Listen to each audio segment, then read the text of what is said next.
is a lot going on in gaming news today, and one of the big ones is the Steam machine, and I think this is a problem for Xbox, but not really in the way that you might think. I put up a video last night talking about how this is a new threat. I had a tweet go viral for whatever reason, almost 1 million views now, basically saying I don't think the Steam machine is a threat to the Xbox Magnus, but I made another tweet where I said the real threat is SteamOS.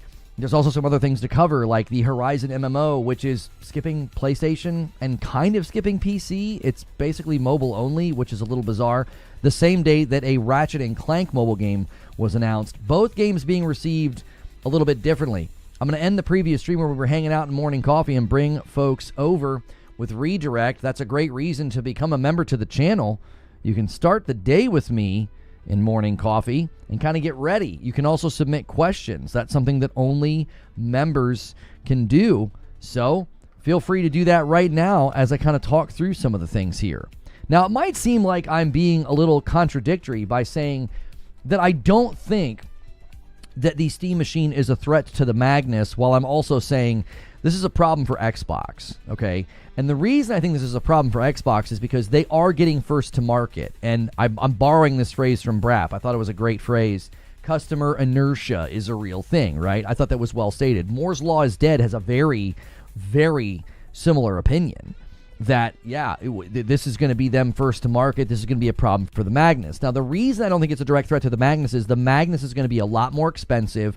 It's going to offer a lot more performance, and it will also offer complete backwards compatibility, like native backwards compatibility. This is what we've been told. This has been reported in multiple places that that's a huge focus for this new device.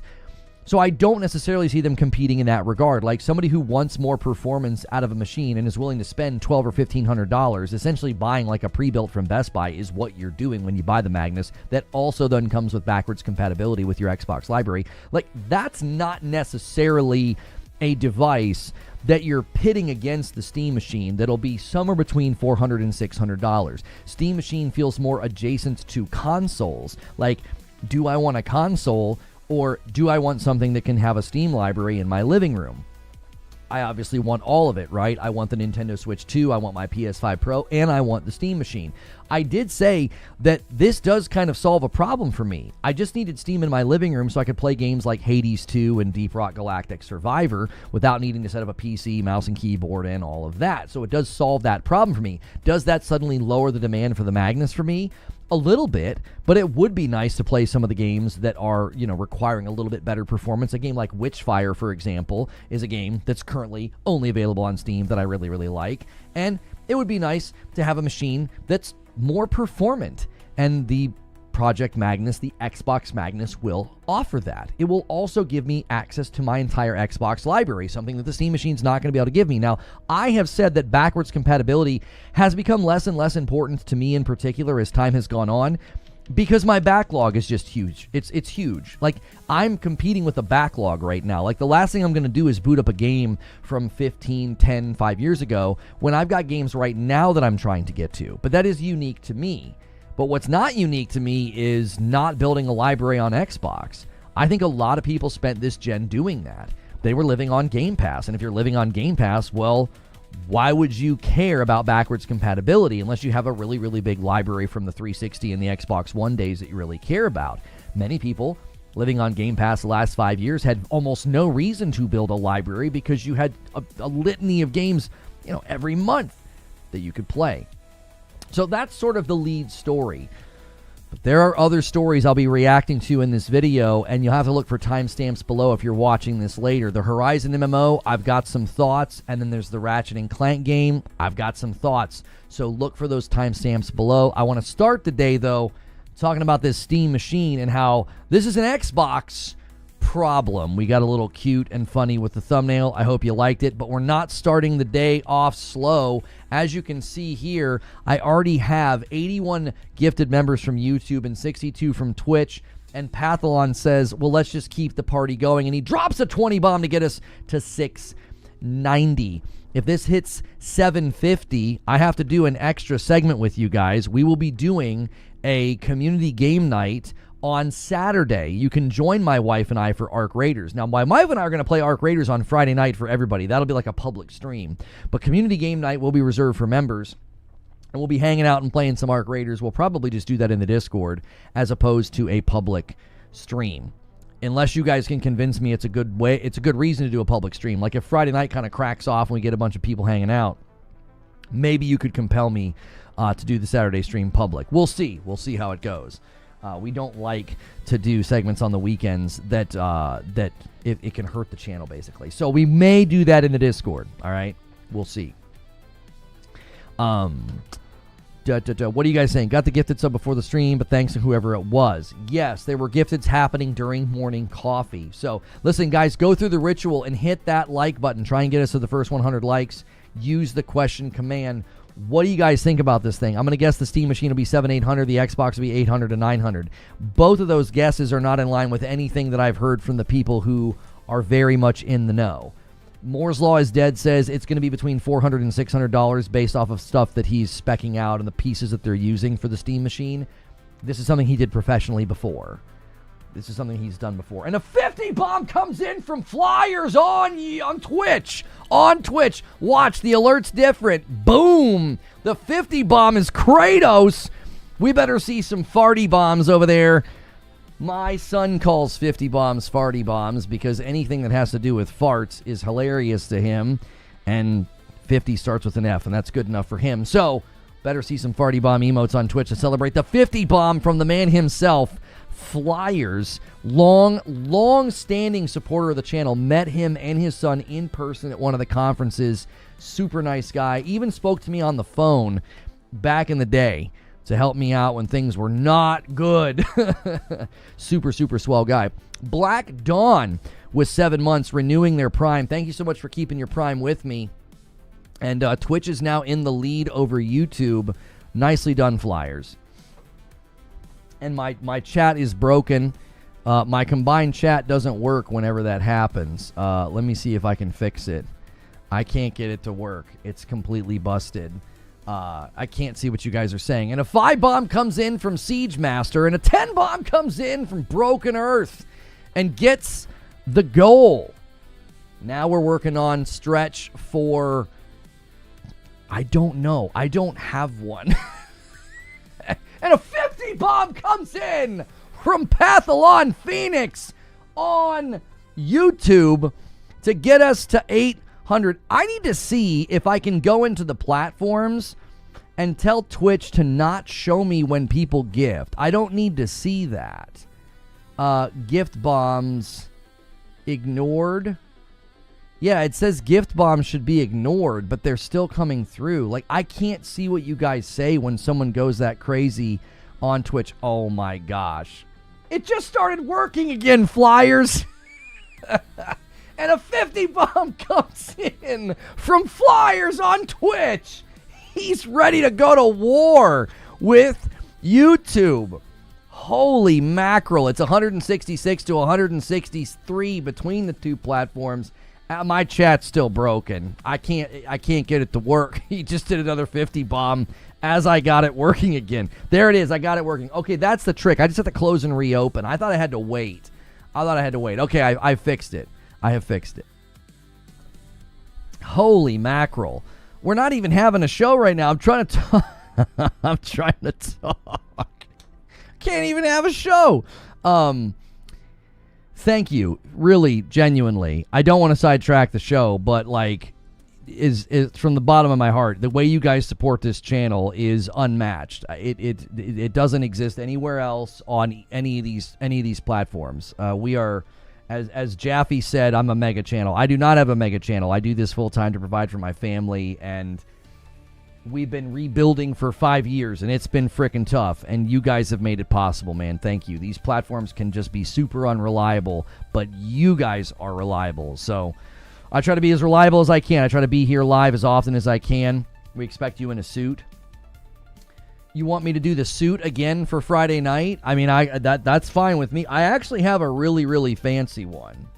I have a red jacket, red and black jacket, that I could wear Friday night for for Arc Raiders if you guys hit 1,000. That's all I've got left. I can't do anything Sunday. My Sunday is completely taken. So now shut up and keep talking. That's right. I got to shut up and do the show. So Zealot with the Member Plus renewal on YouTube. Thank you so much. Just a banner record day right now. I'm super distracted. So the suit was trash. Hey, what was the matter with my suit? I thought I looked nice. That is rude, Omar. Shut up, Omar. In any case, let's get this going here. Let's get this on topic. Guys, submit questions with the question command. You can submit questions about anything going on in gaming news that we're covering. The what am I trying to say? The Steam Machine. We can cover the Steam Machine. You can cover the Horizon MMO. You can cover the Ratchet and Clank mobile game. Okay? Any of those stories are perfectly fine to submit questions about. Try not to go too far off the path here. All right? No, I will not be wearing a banana costume. I'm sorry. Okay? I'm not big enough to fill it. That's actually a compliment to Mr. Thigh Slapper. I'm not trying to take a shot. I saw you on Twitter saying the Steam Machine was not a threat to Xbox's new strategy. Do you still feel that way? That's not what I said, Zane. That's not what I said on Twitter. There's a lot of nuance to this. There's no nuance on Twitter, so I'm going to try to have some nuance here, okay? I'm going to pull up my tweet, and I'm going to show you that my position has not changed. This is what I said. I said, I don't think the Steam Machine is a threat to the Xbox Magnus for a few reasons, right? It's weaker hardware. There's no backwards compatibility for your Xbox library, and it's targeting a different audience, okay? This is going to be more expensive. This is going to be, $1,200 to $1,500, okay? It's also, I'm sorry, the Xbox Magnus is going to be $1,200 to $1,500 and offer backwards compatibility. The Steam Machine is going to be $400 to $600. This is going to be like 1/3 to half the price of the Magnus. I don't see them competing. Now, I also sent this tweet. Okay, I said two different things, all right? I said two different things, and I'm going to show you now the other thing that I said. Let me pull it up here.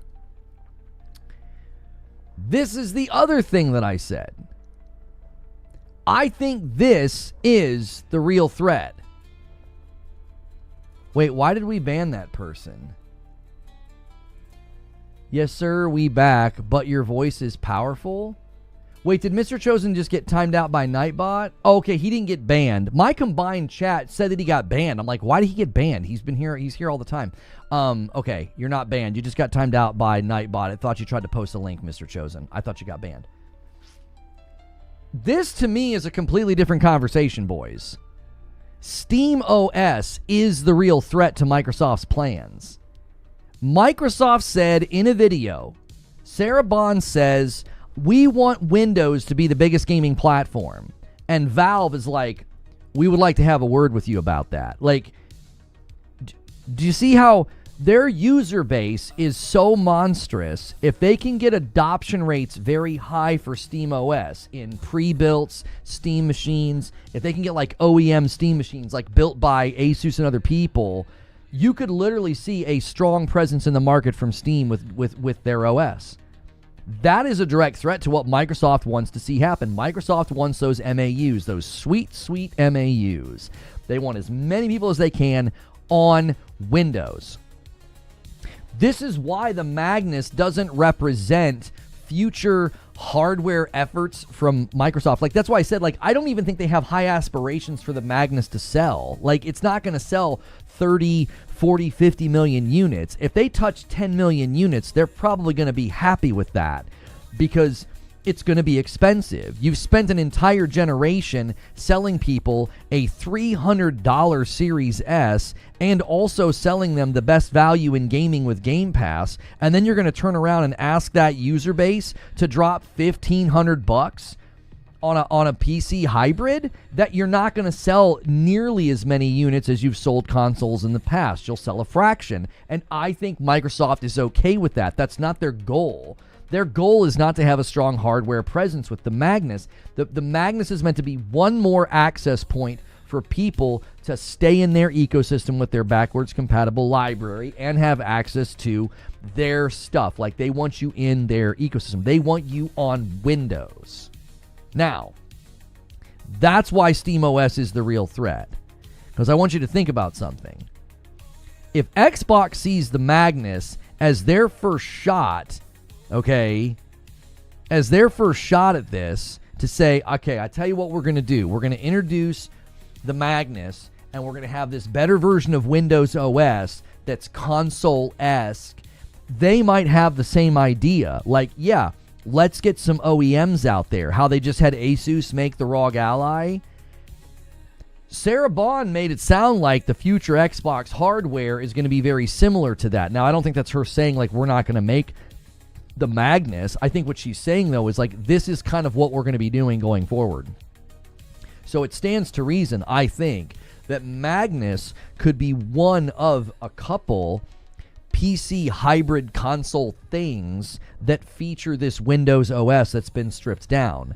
That is why the Steam machine is not necessarily a threat to Magnus. It's a threat to Microsoft's plans to make Windows the biggest gaming platform.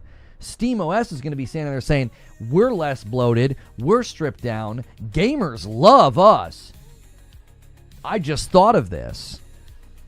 Steam can chart into the living room, new territory, and make refunds easy.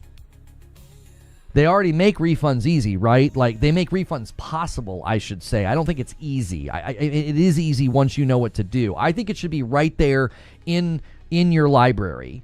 As easily as you purchase something, I think you should be able to just as easily refund it. That's been my position for a very long time. Steam is the absolute best, but even their flow, I think, should be simplified. I should be able to do it right there in the Steam account, in the Steam launcher on my account. I should be able to go to a video game that I have. I should be able to right-click it, and I should be able to do uninstall and refund all in one flow.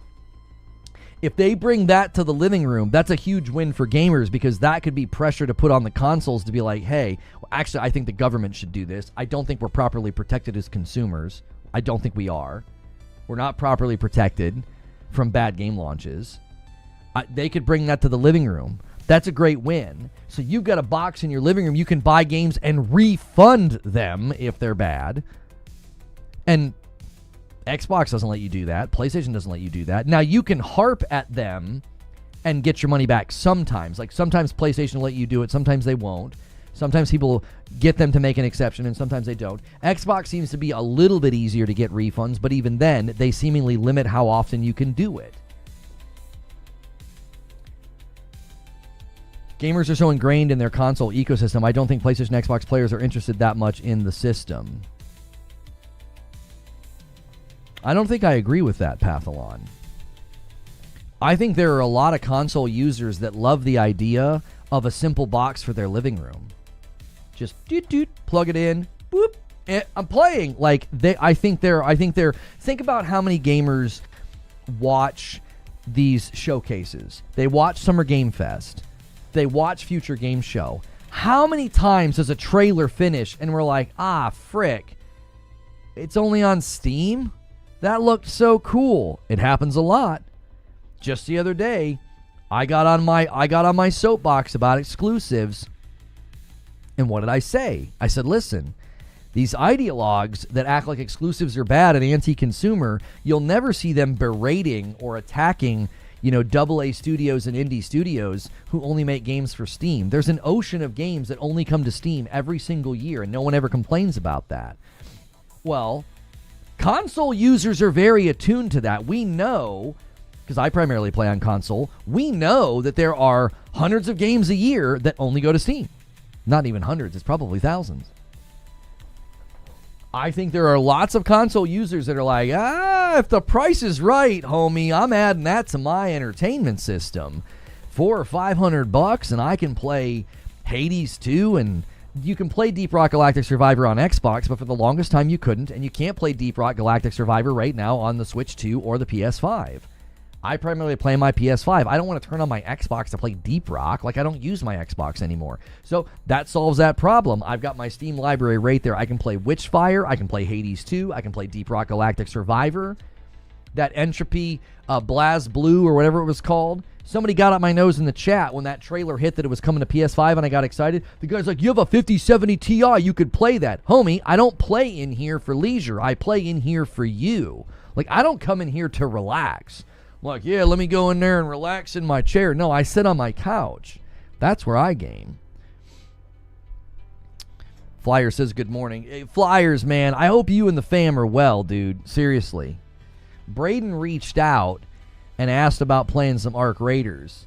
You guys have unlocked the Saturday community game night. Tell him to show up. We'll probably be doing it in the Discord, though. And a VIP renewal from Poindexter, 33 months. Time flies. What piqued my interest about the Steam Machine is that it's also a PC and not just a Steam console. Keep it up, amazing. Yeah, I appreciate that as well. Let me add that to the total.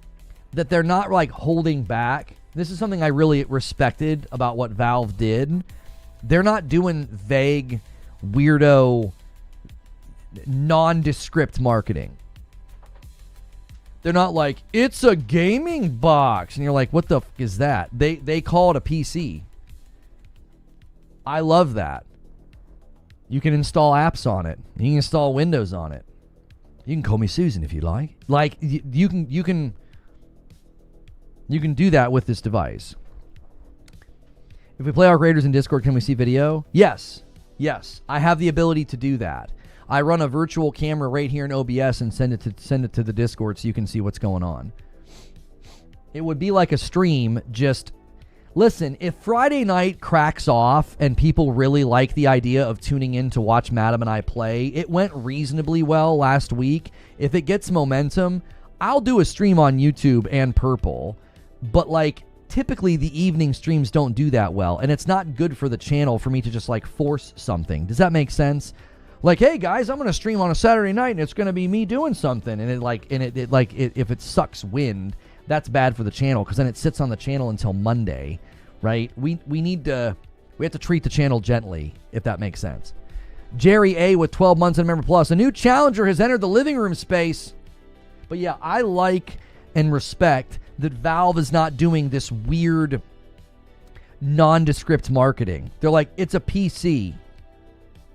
Instead of being like, well, it's a gaming box, like it's a pit. Now, what I argued in my video is, it's a PC in name, but in execution, this is functionally giving you console functionality in your living room, but it's also a PC.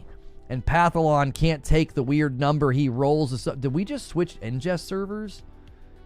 I think we just had a blip on YouTube.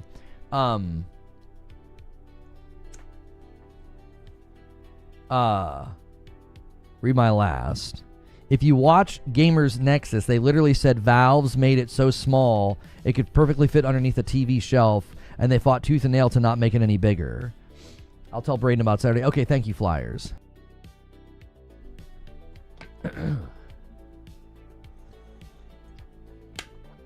Yeah, that's gonna mess with. I think that's gonna mess with view count on YouTube. It is, guys. I need everybody to go crazy on the like button right now. If you don't mind, please go crazy on the like button. Those blips basically send bad data, and it looks like I gained a bunch of viewers and then lost a bunch of viewers. It's unfortunate. So let's try to cushion the blow a little bit with a bunch of likes.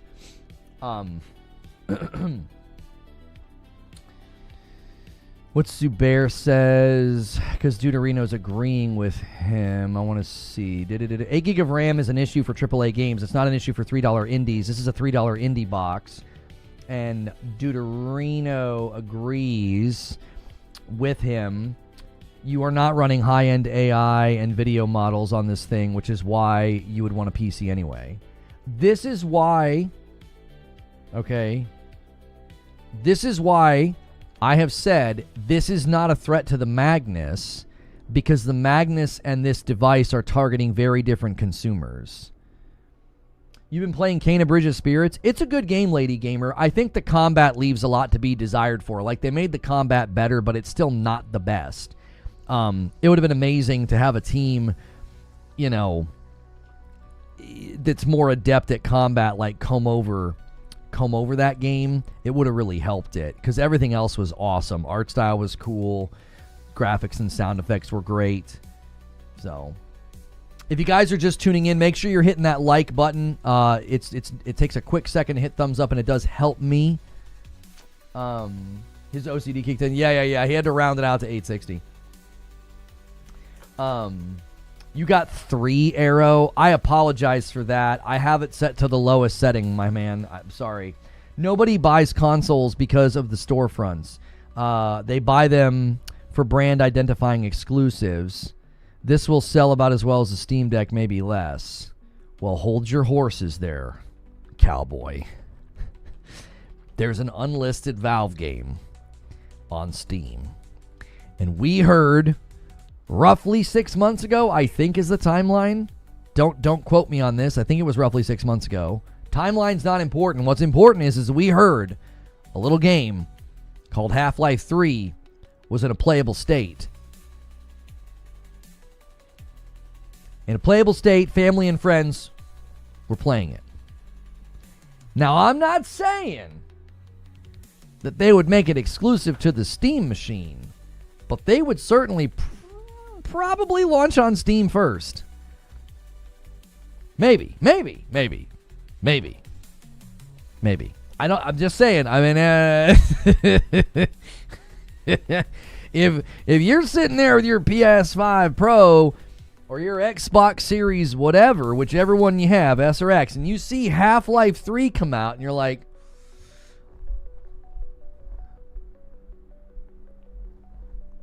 it's here. I can finally play it. Well, no, you can't. Half-Life in 2025 is about as relevant as Halo. Now, listen. I've never banned anybody for having an opinion like that before, but you're pretty dadgum close. You put some respect. You put some dadgum respect on Half-Life's name, sir. Who the frick do you think you are? I got news for you. Half-Life 3 will go bonkers, brother. It will sell like crazy. The player numbers would be absurd. It would break the internet. Saying that game is about as relevant as Halo. I mean, come on, man. Also, Halo is still relevant. Did you see the turnout on my streams when we covered like the Halo announcement and like Halo on PlayStation? That went crazy because Halo's a relevant title. People talk about it. Half-Life 3 would go bonkers, brother. It would. Come on. What are we talking about? How is this person not banned? We're getting mad that this is being called a console. Lono just called this a console. I said it's functionally a console. I'm not saying it's a console. I'm saying... I was very clear, Siriu. I said it is a PC. I like that they're marketing it as a PC. They're not using vague, weird marketing speak like, it's a gaming box. They're calling it a PC. I'm just saying, functionally, it's a console. It's meant for your TV in your living room. It's got almost no ports on it. It's not like the back of my towers over here. And you control it with a controller. And it's a SteamOS. Like, it's functionally a console, man. That's not me trying to do some weird console tribalism. That's what it's what it's doing. It's a PC that functions like a console so that you can have it in your living room and remove all the stuff that you don't want when you put a PC in your living room right now. A gaming console is an electronic device designed primarily for playing video games on a television or monitor, typically using a separate controller. That sounds like a console to me. Listen. We need to do something right now. As a group, everybody take a knee and listen. Okay? Everybody listen to me. Everybody. I know some of you aren't listening yet. All right? Everybody. Okay, now, I got everybody's attention. Stop it. Stop this. Stop caring about what something's called. This is why I'm praising the marketing. They're calling it what it is. They're like, it's a PC. If somebody's like, well, it's basically a console, you don't need to straighten your glasses at them. You don't need to get in an argument with them. You don't need to spend any time fighting with them. Be like, yeah, it basically is both. It gets to do both. It's a PC, but it basically functions as a console. Like, we don't have to spend time fighting about this. This is one of the reasons why I don't like Xbox's marketing, because it's not specific and nobody knows what the frick anything means, and it's super frustrating. In this situation, yes, we know it's a PC. But we also know it's basically functioning like a console. There's no reason to have a debate beyond that. I think that's just easy to accept. That's why I like their marketing.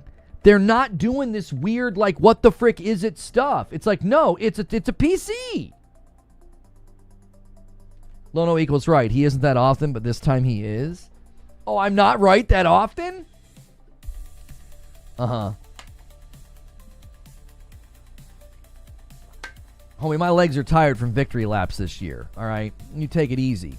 Infinity Nerd with 5 months of members. It pains me that it has been 11 what? Since Halo Master Chief Collection, and we still don't have an updated Halo 3 anniversary yet. Thank you so much for 5 months. Jack Garwin with a $5 super chat. How easy is it to use? That's the real question. Guys, when you renew your memberships, if it's not a Member Plus, do me a favor and upgrade to Member Plus so that I can count you in the total. Like, I can't count you in the total if you're on a standard membership, because I can't tell the difference between a gifted member and a paying member. So do me a favor and just bump up if you are paying for your own membership. It'll help me, it'll help you. It goes to the total. I can't put you in the total when you're on a standard membership. YouTube doesn't give us the ability. It's unfortunate. We need that as an updated feature, YouTube, please. In the end, Steam Machine's also on Xbox. You have to understand that one of the reasons the whole this is an Xbox, and one of the reasons calling the Asus ROG Ally an Xbox, the reason that was so irritating is it was confusing. It was a conflation of categories. It was giving people a bad impression or a false impression. Calling the Steam Machine a PC or a console, neither of those things causes confusion. Neither of those things is misleading. They're both essentially saying the same thing. You're not giving somebody a false impression about what it can do. It's a PC because it is. You can install apps on it. You can install Windows on it. It's a console because it is. You can plug it into your TV, control it with a controller. It doesn't have all of that extra stuff that a PC has. It's just there. The operating system simplified. The purpose of the device is to game. It's not like a multi-purpose device PC out of the box. Now, you can make it a multi-purpose device, but it doesn't have this operating system with all this extra stuff in it and all these extra tools and stuff. So it's like, that's why calling it a PC is fine or calling it a console is fine. It's like, it doesn't matter because it's not making somebody confused about its functionality. Calling the Asus ROG Ally an Xbox was confusing because it confused people on functionality. You literally have a clip of Destin Legary reading a blog that says it won't play Xbox games natively, and he said, but Xbox said that it would. No, Xbox didn't say that it would, but you thought that because of how they marketed it. This is why I like how Steam is marketing this. I'm serious. I like it. It's like they're telling you what it is. They're not trying to use generic marketing speak. They're like, it's a PC. They're not calling it some vague new term or be like, it's a Steam gaming box. Like, what the frick is that? Like, they're telling you what it is technically, but functionally, I think we all know this is meant to be adjacent to consoles. I think pricing will make it adjacent to consoles. I think shape, size, form factor will make it adjacent to consoles. The fact that you control it with a controller makes it adjacent to consoles. So, let's not waste any more time debating that. Okay? It doesn't matter. It's the GameCube. I loved all of the GameCube memes. I really did. That was a fun time as a gamer. It really, really was. If you didn't put two people on a cart in Mario Kart and Double Dash and have somebody spam back and forth and like slalom down straightaways with speed boosts, then you were playing wrong. That was a glorious time to be a gamer. And then after that, I moved to PC and played Quake 2 and Quake 3 and Unreal Tournament like every single day until my eyes bled. But that was sort of the end of my Nintendo era. Well, I'm back on the Nintendo era now with the Switch 2. I think once I'm done with Ball Pit, I'm going to go finish Donkey Kong. And then Tears of the Kingdom. I'm kind of glad that the rest of this year is a little light. I'll be able to work my way through some stuff. It's the Gabbin Cube. That's right. Uncle Gabe in the house now. That's right. Excuse me. Could we get 2 more likes on the video? And let's get some more questions submitted. There's only 2 questions in the queue. Guys, use the Q command or the question command. You type !question or !Q. And you are able to submit a question as a member.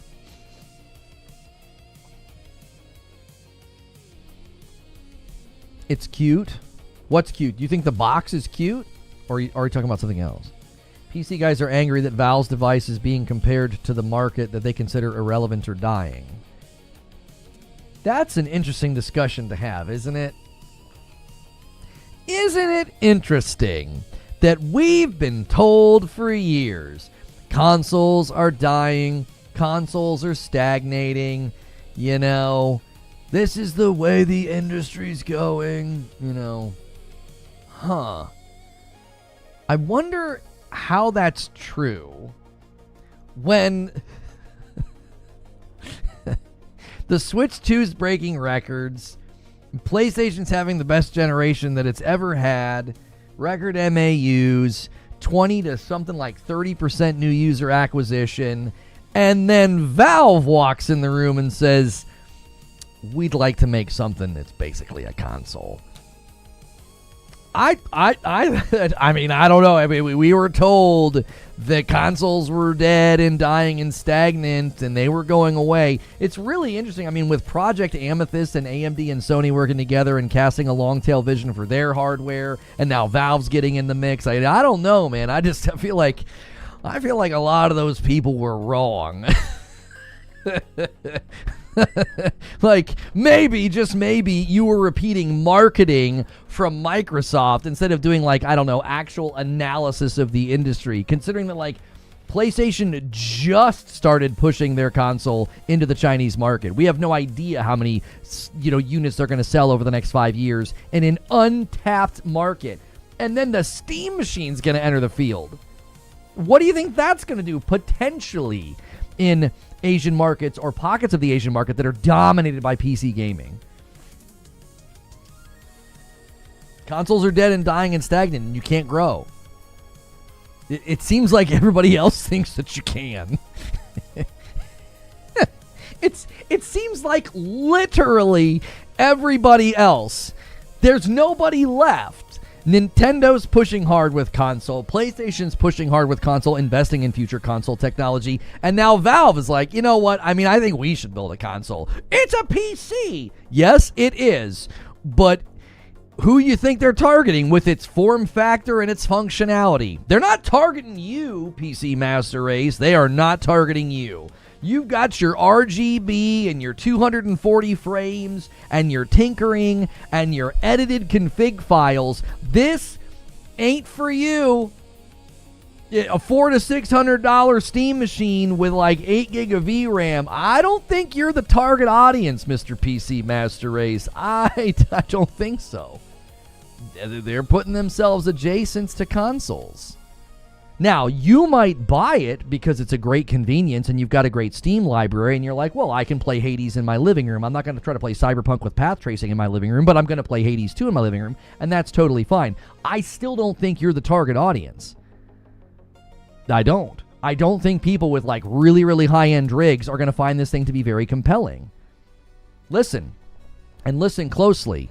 You know who you are. You can't spend years mocking and jeering consoles that can't be upgraded, that have outdated technology in them, and then suddenly act like this is some kind of a game changer as it's coming out next year with weaker hardware than the PlayStation 5, which at the time the PlayStation 5 will be 6 years old.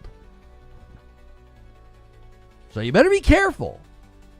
You better be careful. I mean, if you're going to try and remain consistent, which I know most of these people weren't concerned with being consistent, but if you care about being consistent, it's going to look really, really kind of funny to suddenly start talking about a system that you can't really upgrade, except for I think maybe the hard drive and the memory, but you can't upgrade the GPU, can't upgrade the CPU.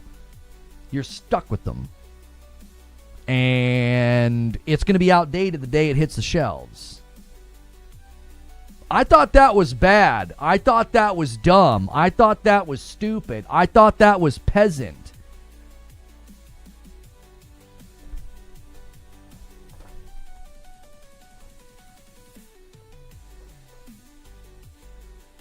Well, I don't know. I disagree so much. The Steam Deck was lauded because it's a great mobile experience. This will be lauded as a great living room experience. It's not competing with my PC. I don't think you're the target audience, though, Zubair. I just don't think so. I think people like you will buy it, but I don't think their primary concern is, we need to give this to the guys that have the best video cards on the market. Like, that's who's going to want to buy this. Now, OEM versions of this, yes. Like, if Asus builds one that's stronger, yes. You might be like, hey, I want that one. But I just seriously doubt a lot of the guys that have, like, top of the, stuff. I just don't know if you're the target audience. The other thing to not confuse here is enthusiasts buy everything. That doesn't mean you're the target. Like, if you're an enthusiast and you play the highest level you can in path tracing Cyberpunk and you have RGB everywhere, of course you're going to buy it. You're an enthusiast. But, like, I still don't know if that means you're the target. A stronger boss is less attractive to me. If I want performance, I'm going to be gaming PC. Okay, I think you're making a fair pushback. You're basically saying that it appeals to you for the same reason it might appeal to somebody like me. It will let you play indies and double A's in your living room, and you're like, I play lots of indies and double A's, therefore I'm target audience. Can you spell out the audience? I think the audience is the lion's share of people who are currently on gaming rigs and gaming laptops that are at this thing's power or weaker. I think they're the primary audience, not you. This is just my opinion. They've not come out and said this, but my personal opinion is Steam looks at the number of games played every day and purchased every week. They look at the number of games played every month. They look at the hardware reports, and they're like, target that middle group. That's the biggest group. This thing, the target audience are people that are like on a gaming laptop or a gaming rig that's equal to this thing or weaker, and they're going to look at it and be like, that's a freaking great deal. Oh my gosh, that's cheaper than a pre-built PC. I can put it in my living room and all my libraries there. That sounds amazing. Now, you find it appealing because you're like, well, I play double A's and indies all the time in Steam. Let me snag that sucker, put it in my living room, and that's what I'll play on it. But I still don't think you're the target audience because I feel like number one, you guys are a smaller percentage of the PC gaming community. And I feel like a lot of the PC gaming guys I saw talking on Twitter were like, why would I ever buy something with 8 gig of VRAM? They were just like, ugh. Like, they were definitely kind of sneering at it.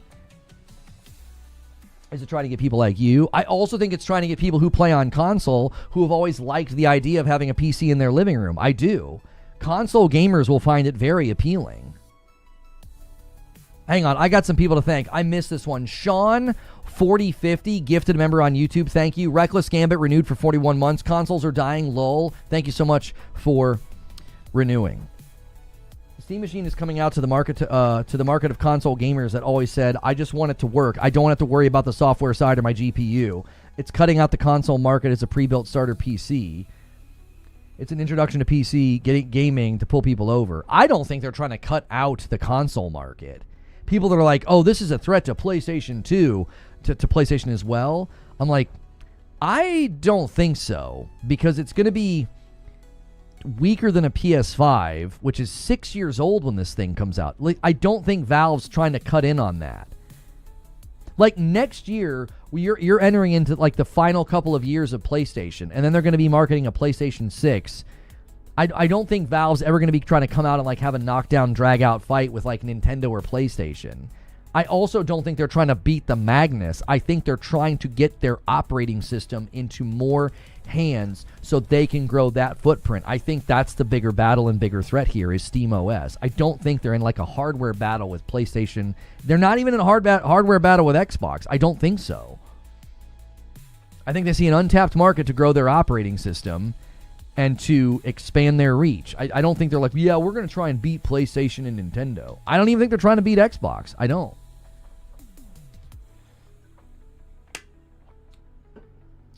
Jerry with a $5 super chat.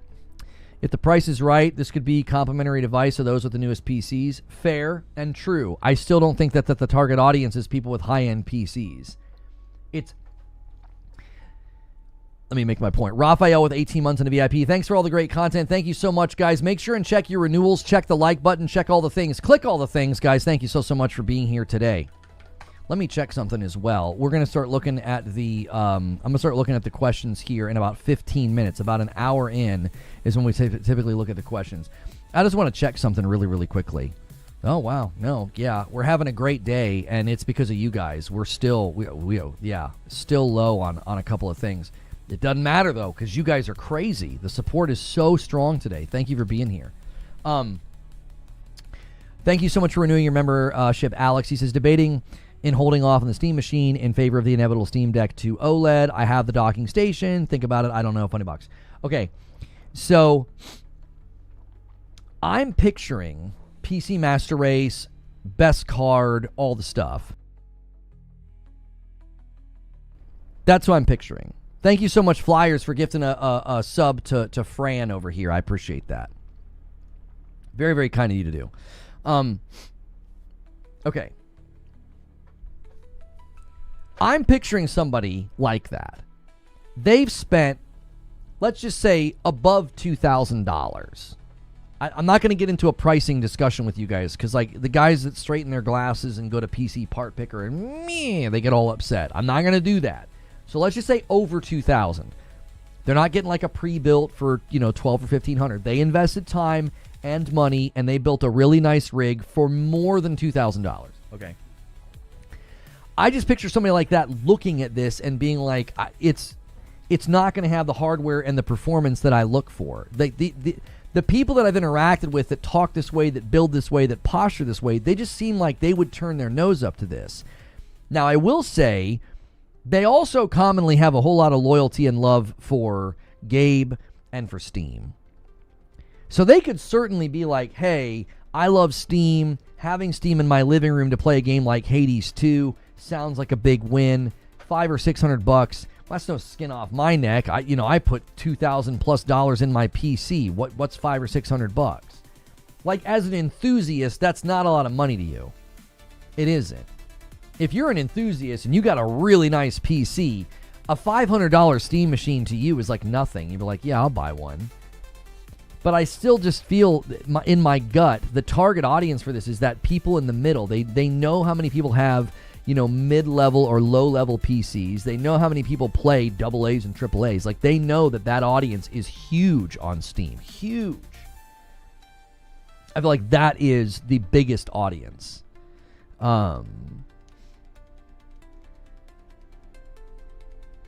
Indie Game Awards.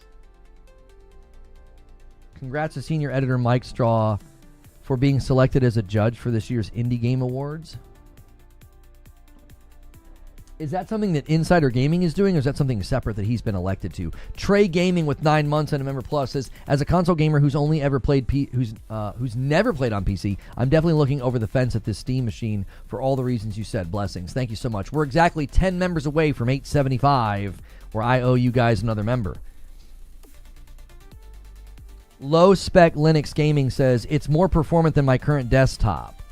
That's what I'm saying. Like, I feel like you're the target. If you're gaming on like a gaming laptop or like a mid-level rig or a low-level rig, you're like, this sounds freaking awesome. It'll be outdated and you can't... Some guy called it e-waste, in the comments. He was being PC Master Race in my comments. This is e-waste. People are stupid if they buy this. I'm like, why? You buy a PC right now and spend good money building a nice PC, and you're still going to be outdated in a couple of years. The tech moves pretty fast. Now, you can have a longer tail if you go really, really high end, but you're still facing the same issue anytime you build anything. And then the pushback would be, oh, but I can upgrade certain parts and certain pieces, and that's fair. But I think consumers look at this and say, man, that's convenient and nice. They don't care if in a couple of years it's outdated and they can't update it. If in a couple of years they're still shipping, think about it from this perspective. If in a couple of years they're still shipping lots of AA games and games like Hades 2, I don't think that demographic of games is going anywhere. Like, do you hear what I'm saying? Like, I think in 5 years, you're still going to see an ocean of games hitting Steam that run at the fidelity and, like, the power demand of, like, a Hades 2. Meaning, this thing has a natural long life baked into it because of the nature of the games that commonly hit Steam. Does that make sense? Like, are you tracking with what I'm saying? The difference with consoles is a new console comes out, and then the developers target those thresholds, and then eventually the old consoles get left behind.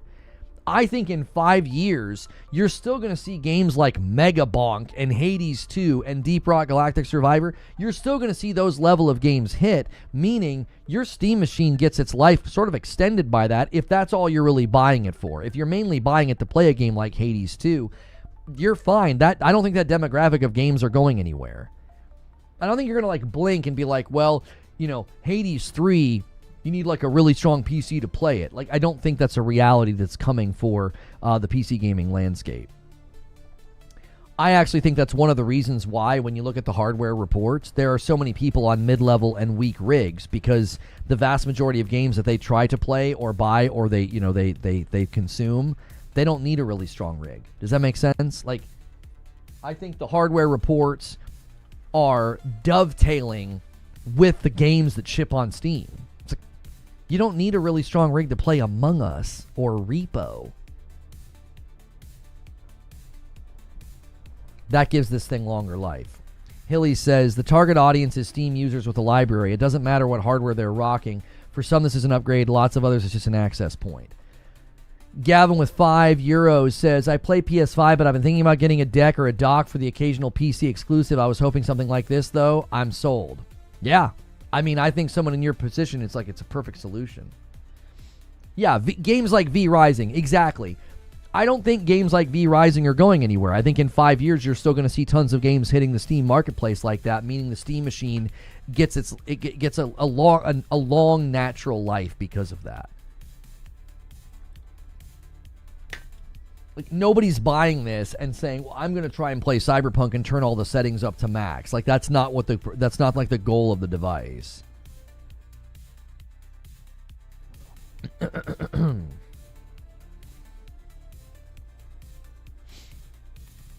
I use Steam for Metroidvanias.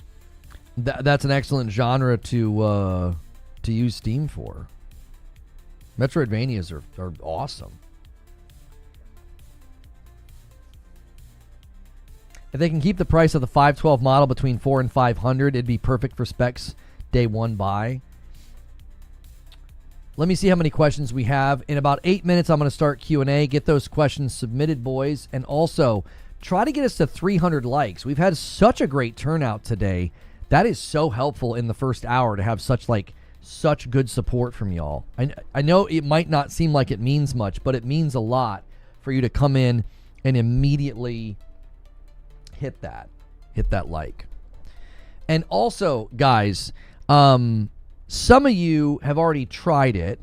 They're doing a giveaway right now. If you use the torch command in chat, if you partake, okay, some people are trying to like basically get off alcohol. There are now like infused drinks with stuff, and you can use the torch command and use my my code. And right now, any orders enter you into a giveaway for a mini fridge. So you do not have to buy like the high potency stuff. You can go super, super low potency, and it's more of like a relaxing, like help you sleep chill vibe. You're not trying to like kiss the sky, okay, with Hendrix. You're just trying to relax, okay? Use it as you feel. But if you order anything today, you're entered into a giveaway of a mini fridge. So ! torch in chat. Use my link, use my code over there. And in about 5 minutes, I'm going to comb through the questions here. And it says here that we have about 10 questions already, about 11 questions. So, Stone Spire has tried it. Others have tried it. They can let you know what it's like. I use the literal smallest amount, and it's literally just a way to relax and chill. It is not about... Other people use it in a recreational way to, like, get high, which you can, but that's not how you have to use it. I use it in a much more low level, which you can as well. And if you use my code or use the link, please let me know, because they did just send me a bunch of new stuff. They sent me a bunch of the high potency stuff because I can drink like an ounce of it and I'm fine. Like I can really, really space it out. Will it be packed with tree as well? I think it will. Yeah, I think the giveaway comes with drinks as well. So just do an order and you're entered into the drawing. So, Diamond Dog with 18 months. Thanks for the awesome content. My friends are excited for this machine and play Peak with each other. Strong interest here. Let me bump the line. We're still a 10 bomb away from somebody stealing the milestone. Ron M says, I like the idea of SteamOS on PC. As a person that has used Linux, mainly keeping my video library organized, the SteamOS will be much cleaner than Windows. Well, the thing is I really do think that a lot of people are missing that element of that element of this. They're missing the fact that, like, SteamOS is a threat to what Microsoft's hoping to do. The torch drinks are awesome. I only drink the low dose. Yeah. And somebody's like, you're promoting drugs. I mean, the impact that this can have on you if you go, like, the lowest, it's not really any different than, like, having a beer, or caffeine is also something that is something that we drink every single day. So get off your high horse.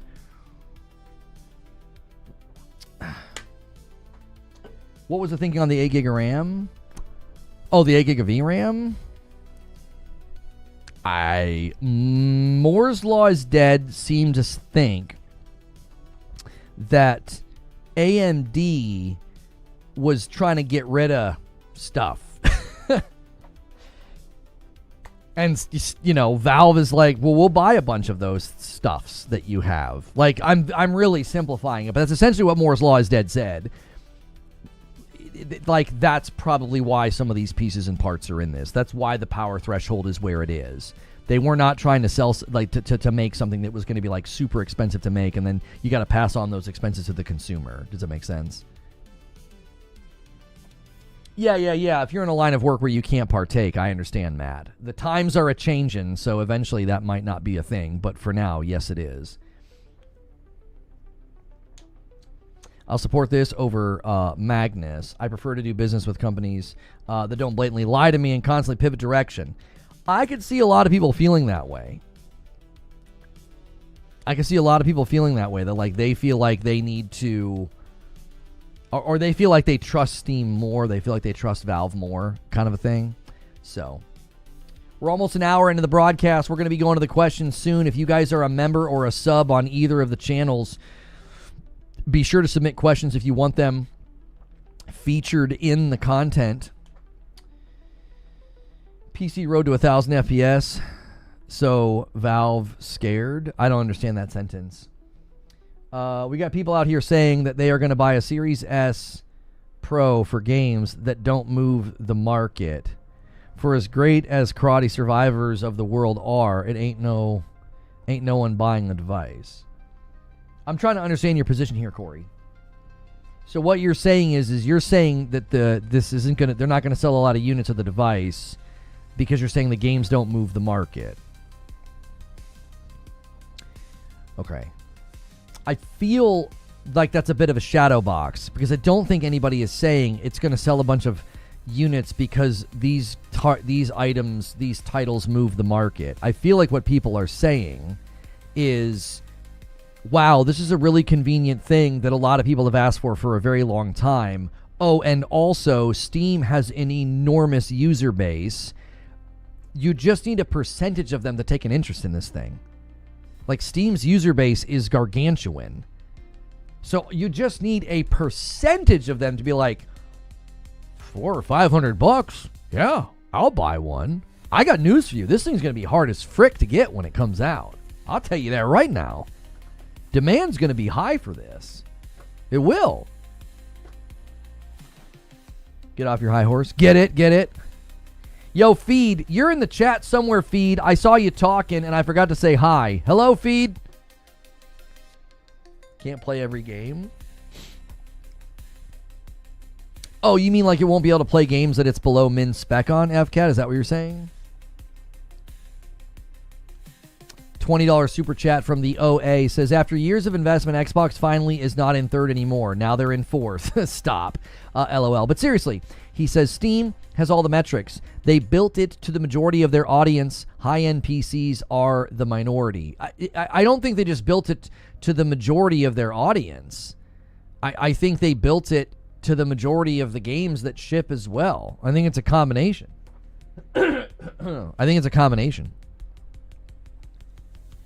Yeah. I think that the library of Steam is in a causal relationship with the hardware trends. Because people are like, well, why would I need a high-end machine? 80% of my library are games that look like Karate Survivor. Like, you know what I'm saying? No shade. I love those games. Like, I played Karate Survivor a bunch. But I think those two things are in a causal relationship. Like, there's just so... And it goes back and forth. There are people that know, oh, most of the people that play on PC don't have really, really high-end rigs. Let's make games that kind of land in that hemisphere of performance. It's like a back and forth. Like, they're interrelated. They're very, like, intertwined. It's an intertwining sort of causal relationship. It's like chicken and the egg. I don't know which came first, but, like, I think these two things are related. You're not going to get a whole lot of sales on your game if you're like, min spec is 32 gigs of RAM. And you can only play this game on a 50 series card. Good frickin' luck. Like, no one's going to buy your game. So, like, I think the things are somewhat interrelated where it's like, well, yeah, you better make a game that can run in the mid-level. I also think development's easier for some of those games, like a Karate Survivor or something like that. Like, I think there's a lot of things going into this. I'm not saying that's the only cause. I'm saying that's one where they're like, well, you're going to sell a lot more copies of your game if it's in the mid-level on specs and performance because that's the largest portion of the Steam audience. How do you think this is going to be sold in countries like Brazil? I'm not quite sure why you're asking that. Like, is there some type of a regional issue in countries like... You're saying countries like Brazil. Like, what...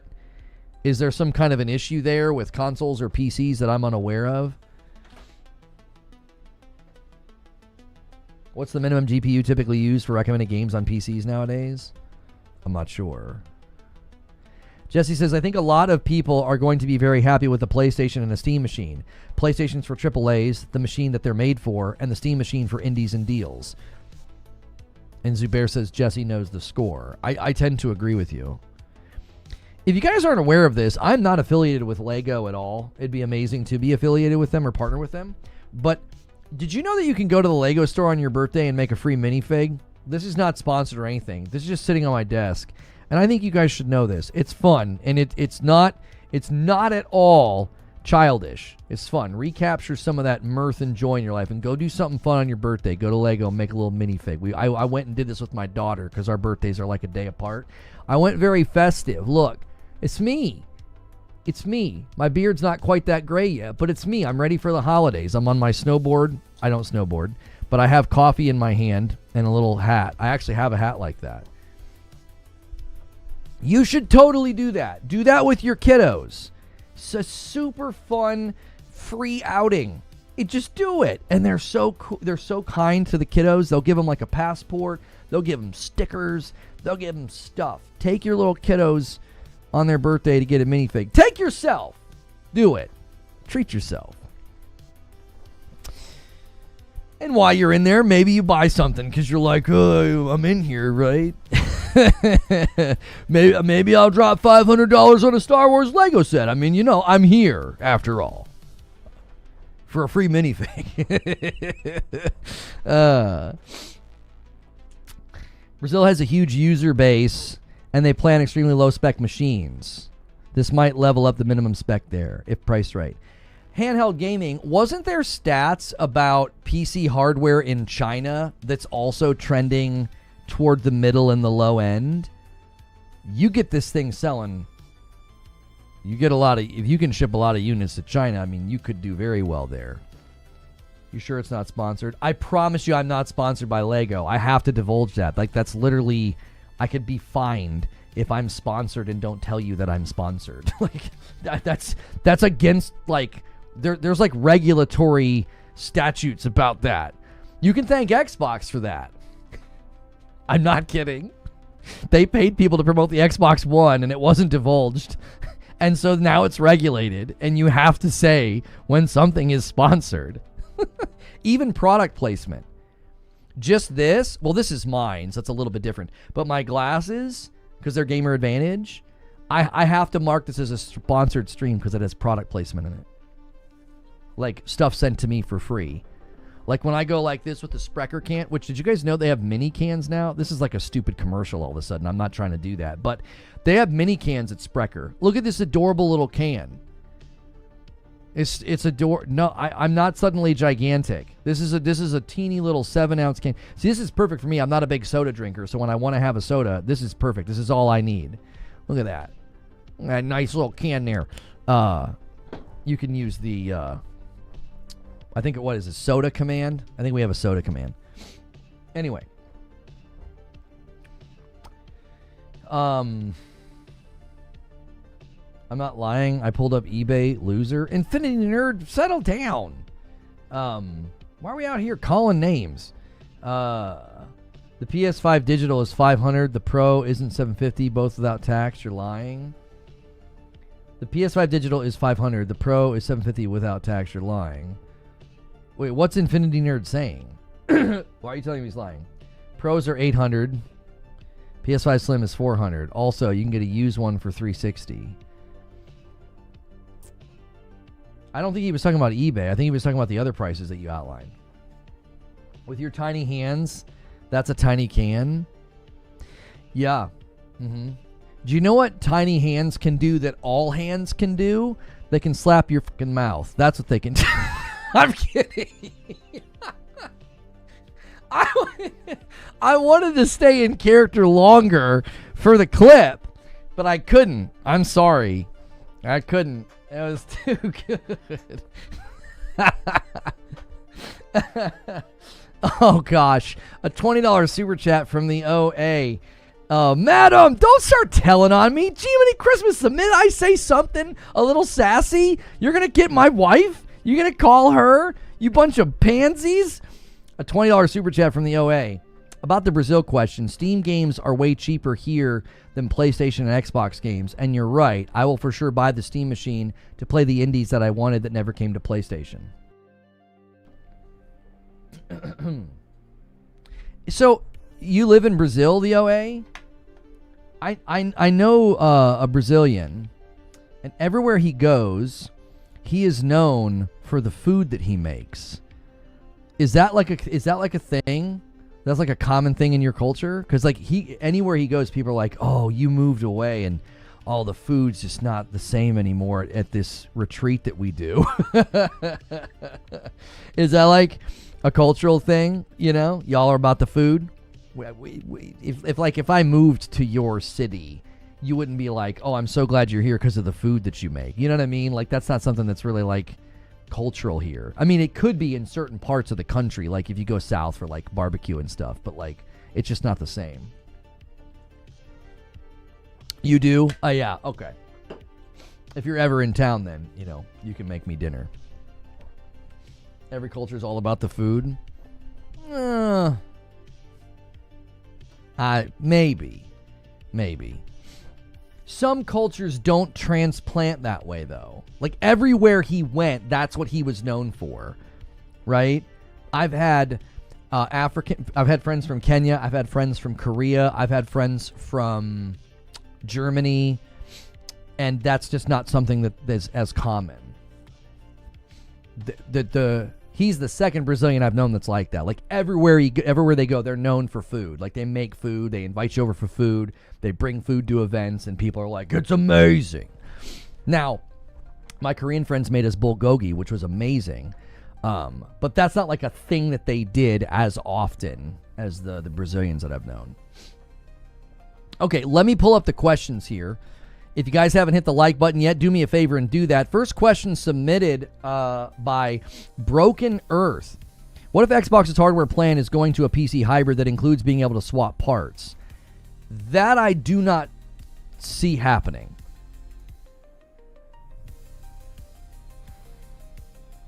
That I do. I just don't see that happening because I think that gets into really, really dangerous territory. It's like, well, what are you going to have people doing?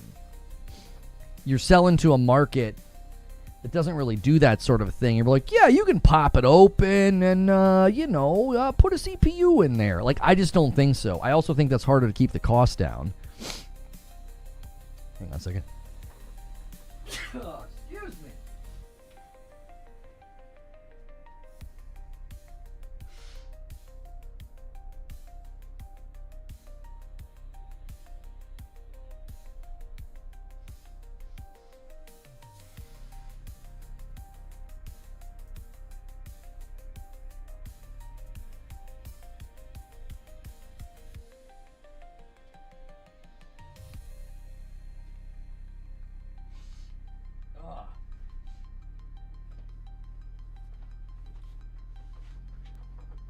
It was either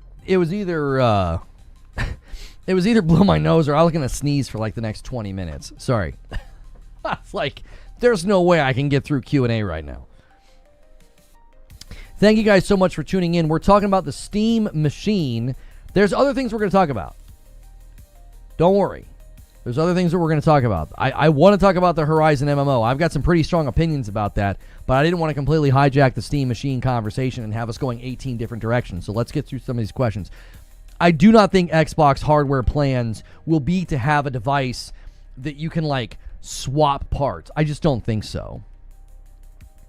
I just don't think so. I think they're going to have a very, very good device, but it's going to be a set device that perhaps they'll let you swap RAM, add RAM, or swap hard drive, put in bigger hard drive. Outside of that, I don't think they're going to have you popping this thing open and swapping out GPU, CPU. I just don't think so. I could be wrong about that, but I don't think that's what they're going to do.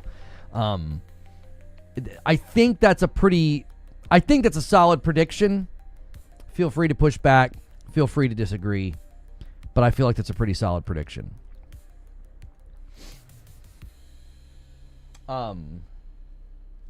Anyway, Champagne with a question. How do you think the Steam Machine disrupts the traditional console market, if at all? I just don't think that it does. I see a lot of commentary about this. I saw people in my comments are like, oh, this is a threat to PlayStation as well. And I'm like, I just don't see it that way. Argue your position if you don't agree with me. I'm happy to hear people's position on this. I just don't see it that way. It's going to come out in 2026 and be slightly stronger than it's like twice as strong as a Series S, according to Moore's Law is dead. So it's stronger than a Series S, but weaker than a PS5. In 2026, I don't think that's disrupting the console market at all. And we hit the super chat goal. Hero Culture with a $5 super chat. I'm happy to dive full in on Steam hardware. Never have to buy another console ever again. I hate a closed platform like PS5. Yeah, people saying this, I'm not quite sure if a lot of people see it that way. Yep, I don't ever have to buy a console ever again. Well, Nintendo Switch 2 games, unless you're going to go the distance and do all the extra steps, again, to me, it's easier just to buy a Switch 2 if I want to play, their games. And I also can't see somebody buying this and being like, oh, yeah, I don't need a PlayStation 5 because I'm going to get rid of my PlayStation 5 now because I can play PlayStation games here. I don't think this is going to be the best place to play PlayStation games. I used your code and got a 4-pack of the Fruit Punch 25s. Got almost $5 off. Guys, thank you so much. If you use my code over there at Torchman, it supports me and it enters you into a drawing right now for their little mini fridge giveaway. So thank you so much for doing that, Stone Spire. And Danny Dement with 23 months at a member plus. What are the odds that Valve is going to emphasize streaming for more intensive games to make up for the lower spec? Maybe.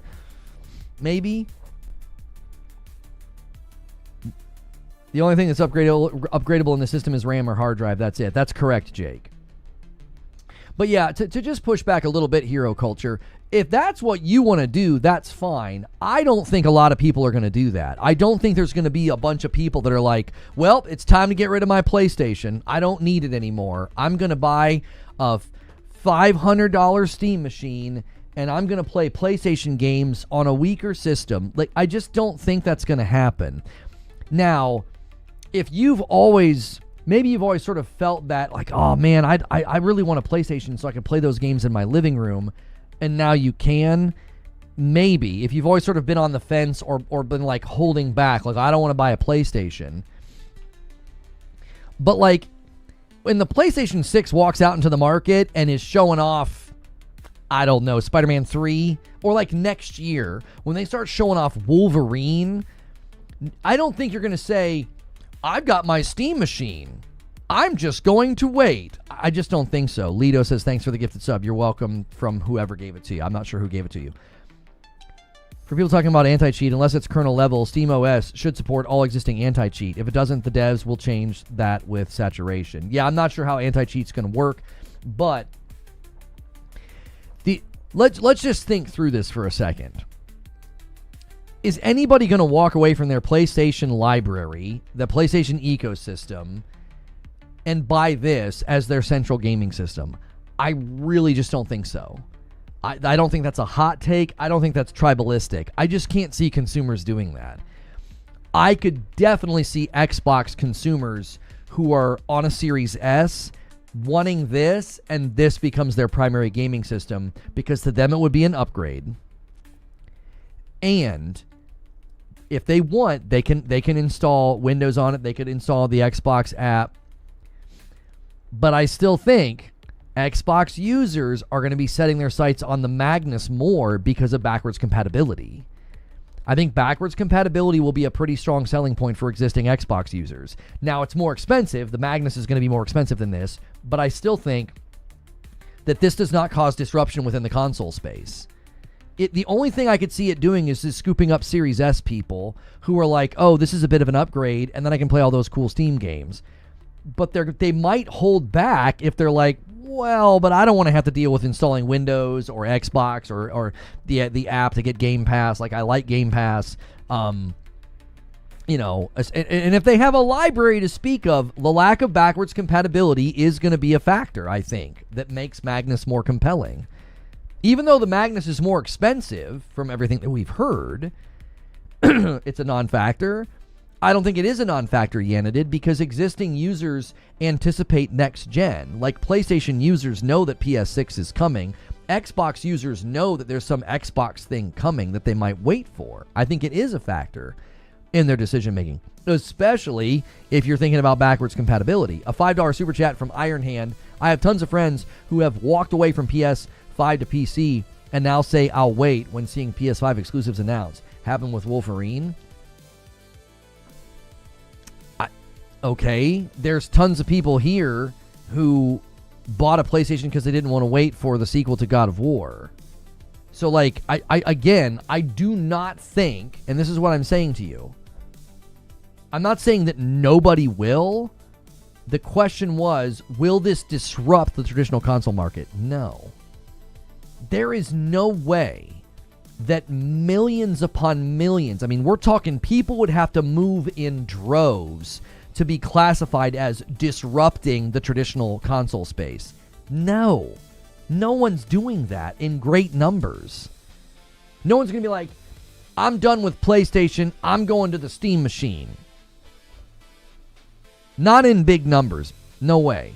Some people might. They might be like, oh, it simplifies it, and I'm happy to wait for Yote, and I'm happy to wait for Wolverine.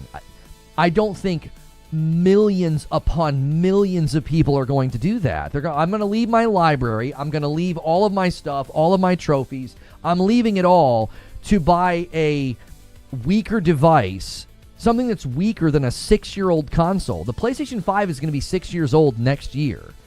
You're going to buy a device that's weaker than something 6 years old and plant your flag there? I don't think so. I totally think you're wrong on that. This is a plug-and-play PC that will remove the need for a console. No, it won't. It will not remove the need for a console.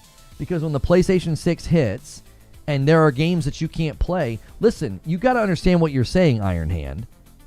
You're saying that the PlayStation 5 somehow managed to be successful this gen, even with games going to PC, a significantly larger player base than the PlayStation has. And they were shipping games to PlayStation. Why didn't a bunch of PlayStation users switch to PC? What's the reason in your mind that all this time PlayStation's been successful simply because there wasn't a simple box for the living room with a PC, functionality? Somehow PlayStation's been successful this entire gen, and they wouldn't have been. All they needed to do to kill PlayStation was make a PC box for the living room. It's not fair to say it's going to be weaker until we see benchmarks. It's not apples to apples. On paper, it's weaker than the PlayStation 5. And listen, Paris, you and I both know PlayStation exclusives are going to play better on the PS5 than this thing. You can build a PC that's like dot to dot matched to a PS5, and those games are going to run better on the PS5. They're built for it. Like, it's not even a fair contest. There ain't no way this device is running PlayStation games better than a PS5. There's just no way. We know that's not going to happen. There's no way. They're made for the PlayStation, brother. People tried to do it with the Pro.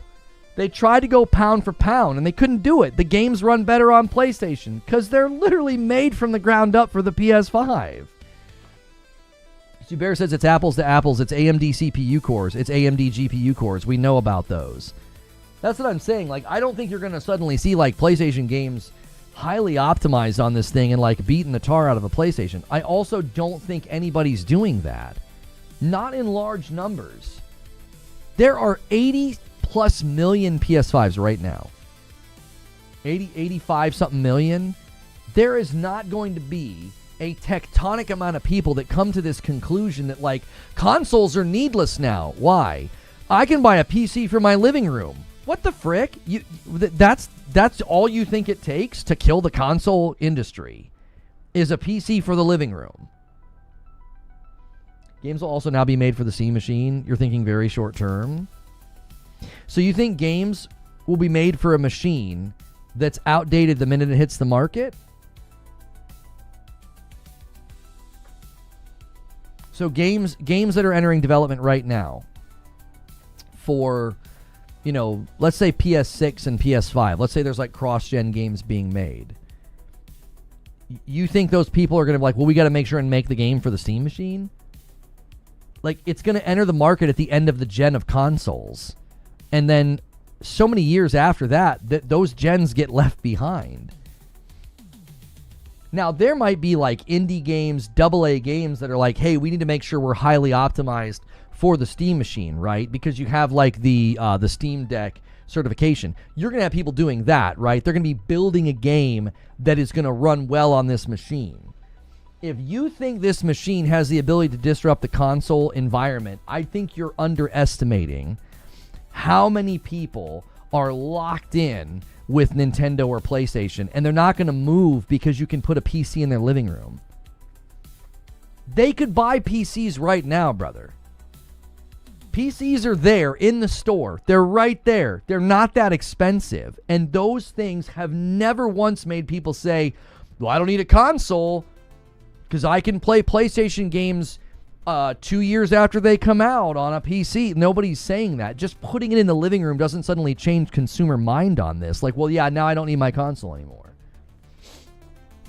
I'm saying over time, Steam machines will see games made for it. Indie and double games. By the way, a section of games that sold well this year. Sure. Yeah, I think you're making points that I'm not disagreeing with, but I also think you're making points that don't support your premise that this thing has the ability to disrupt the console market. I just don't think so. Phil Spencer literally says in an interview, listen, we lost the worst generation to lose because people started building their digital libraries. Digital library continuity is huge, as evidenced by the fact that Steam users can't stand using other launchers. And you somehow think people are going to leave behind 5 to 10 years of library creation so they can buy a weaker device because eventually they can play Wolverine? That's ridiculous. That's not how consumers behave. Consumers do not respond to a device that's less performant and requires patience. Consumers respond to impulse. No one's going to say, I tell you what, forget Wolverine. I mean, I'll get it eventually sometime in the future. I'm going to buy a device that won't play it as well. Like, let's say it's like a $600 device if you want the larger hard drive. And then you got a Pro in the hemisphere of that price for $750. You could buy a PS5 Pro and play Wolverine, and you know it's going to look good. Insomniac does great work with their games, and they do really good work with the Pro. You're going to be like, no. Miss me with that. I'm going to play Wolverine on this $600 box that's not as strong as the Pro, and I'll play Wolverine in 18 months on a weaker device. I'm telling you, consumers are not going to react that way. They're not.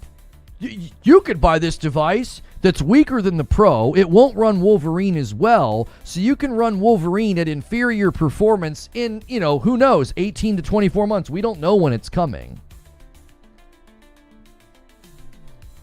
I have so many friends and know people who are saying things that you're mocking.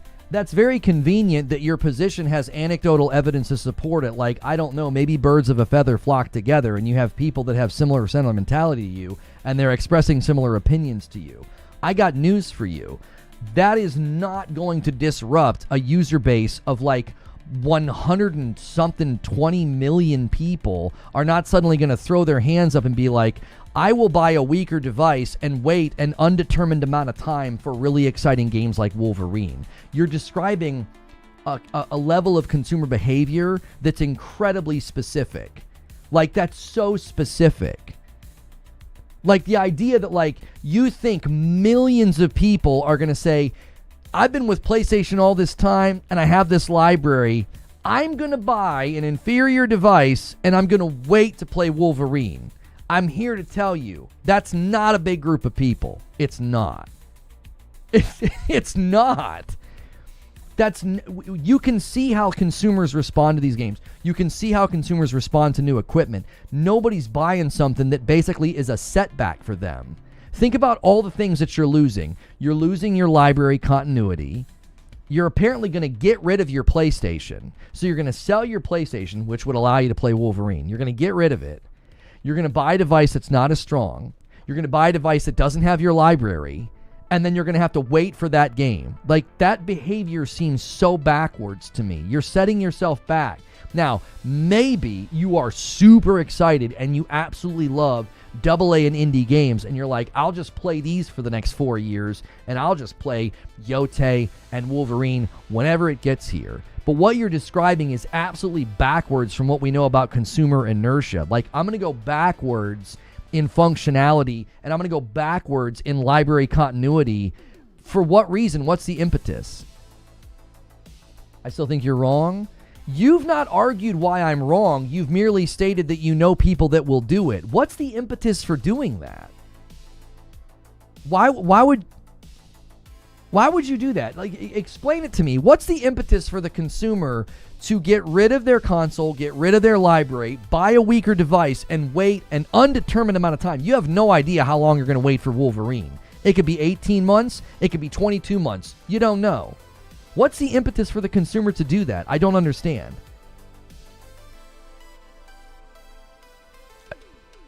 I can't think of an impetus for millions of consumers to do something that is essentially a giant setback in their gaming library existence with respect to continuity, as well as just access to games. I see it being more additive than anything. Yeah, I'm going to buy it. I'm going to play games like Hades 2 on it. I'm not going to buy this to play PlayStation games on it. That doesn't make any sense. I have a PlayStation 5 Pro. Why would I do that? I buy it to be additive. Steam libraries for most PC gamers are bigger than most game console gamers have ever seen. You really don't get how big Steam is? If you're talking to me, you're speaking completely out of turn. I said many times this morning that Steam is enormous, its user base is enormous, and lots of people have enormous Steam libraries, and this is going to add that library continuity. So if you're talking to me, you're not talking to me. You're talking to an imagined version of me that said things I never said. I have said many times this morning that Steam is enormous, its user base is enormous, and people have huge libraries that they don't want to leave, which is why I see this as being additive, It's not going to supplant somebody's console. I just don't think so. Not in large numbers. The impetus is to not have to pay a yearly online expense. You don't have to, so that's made up. Half a decade of $800 upgrades. And a lack of customer service. Steam is more outsourced and user-friendly. Your argument is got to be one of the most non-compelling arguments I've ever seen. Number one, the yearly online expense is not required. It isn't. The primary games that people play on their PlayStations, like exclusives, don't require that. The free-to-play live service games don't require that. So you're invoking something that's not required, making your argument incredibly defunct. Like that's not an argumentation point because it's not required. It's completely optional. Second, you're saying half a decade, $800 upgrades. Just how long do you think this thing's going to last for you before you need to buy another one or upgrade it?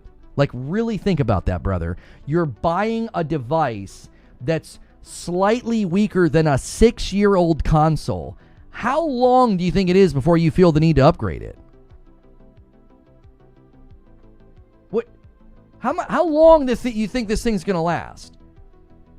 You think they start porting PS6 games to this thing and you're going to be having a good time? No. You're going to have to upgrade. You're going to have to buy something stronger. This thing's not going to have some long tail of power. It's got 8 gig of VRAM, brother. Like, come on. Think about what you're saying. You're invoking argumentation points against the console that apply to this device. This thing is essentially 6 years old the day you buy it. You're wrong on that front. Wrong on what front? Falsify what I'm saying. Don't waste time saying I'm wrong. Argue that I'm wrong. You're wrong. Okay, great. You've said that I'm wrong. Tell me why I'm wrong. Actually argue the point. Don't just say that I'm wrong. That's just an assertion. This is very simple. Kernel anti-cheat prevents you from playing games like Battlefield. Owns this that doesn't know what he's talking about. I don't know who you're calling that and what you're saying. It's weird to insult somebody's intelligence as you type a sentence that's nonsensical.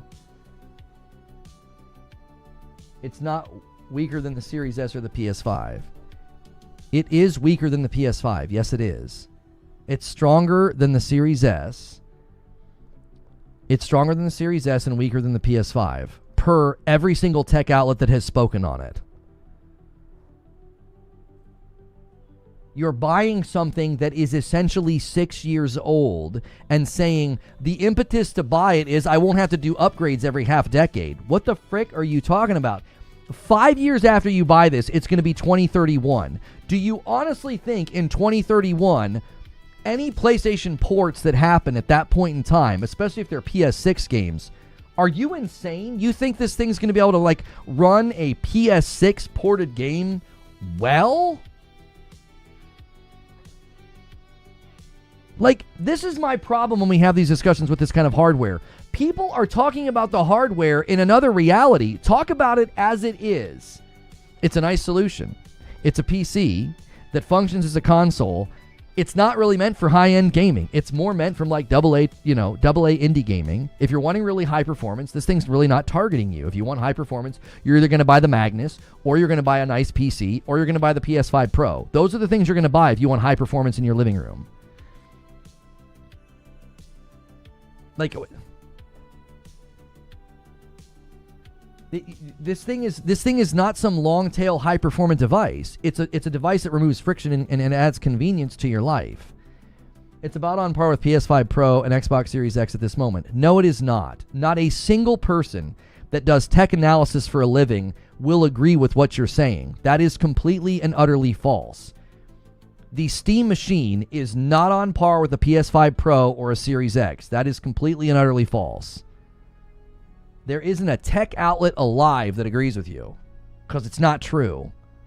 Like, on paper, we know this thing's capabilities. It's not equal to a PS5 Pro or a Series X. It's stronger than a Series S, and it's weaker than a PS5. It's not. I'm telling you, you guys, fanboys. I don't like using that term, but some of you guys are talking like fanboys because you're talking about the device as it doesn't even exist. Don't do that. There's no reason to do that. You're wasting your breath talking about this thing in unrealistic ways. That's not what this thing is meant to do. That's not the power thresholds that this device has. We know what's inside of it. It is not equal to a Pro, and it certainly isn't equal to a Series X. It's stronger than the Series S and slightly weaker than a PS5 or a Series X. AA and indie games sold very well this year. These are the games people care about now. The console exclusives that you think people care about are the minority of what people care about in general. What you are saying is ideological and false, and proven false by all the sales records. So you're not correct. Just because indie games are doing well, you're creating a false dichotomy. So indie games and AA games are selling well. Yes, they are. And AAA games are also selling incredibly well. You're creating a false dichotomy. We're not trading one for the other. Both games are selling incredibly well. Yote sold 3 million copies of the game on one platform in 30 days. What you're saying is completely falsified by all the sales reports of exclusives, by sales reports of big AAA games. What you're saying is absurd. Like, no disrespect, homie. What you're saying is absurd. Like, look at the sales reports of any Nintendo game or any major AAA game this year. They are still selling incredibly well. You're creating this false dichotomy. Like, well, because AA and indie are doing well, AAA's out. No, it's not. No, it's not. Both are selling well. One's not replacing the other. You're acting like the market is saying, screw these big AAA games and these exclusives. The market's not saying that. The market's still buying them in record numbers. Like, what, like how long was Spider-Man 2 in the top sales charts? Like, years after it came out, it was in the top sales charts like almost every month. You're creating a false binary. We're like, well, if this thing's true, then this thing's false. It's like, no, they can both be true. Expedition 33 was on everything, and it sold 3 million in a month. Yeah, like, to your point, like, what we're saying, like, if you look at Expedition 33 sales, it was on every platform, and Yote sold as fast as it did on one platform. What you're saying is not true. I'm saying AA games are catching up to AAA. I'm saying there's now legitimate competition between the Steam machine and the console, where once it would be a joke. Okay, your position's now changed a little bit. The original question that sent us down this rabbit trail.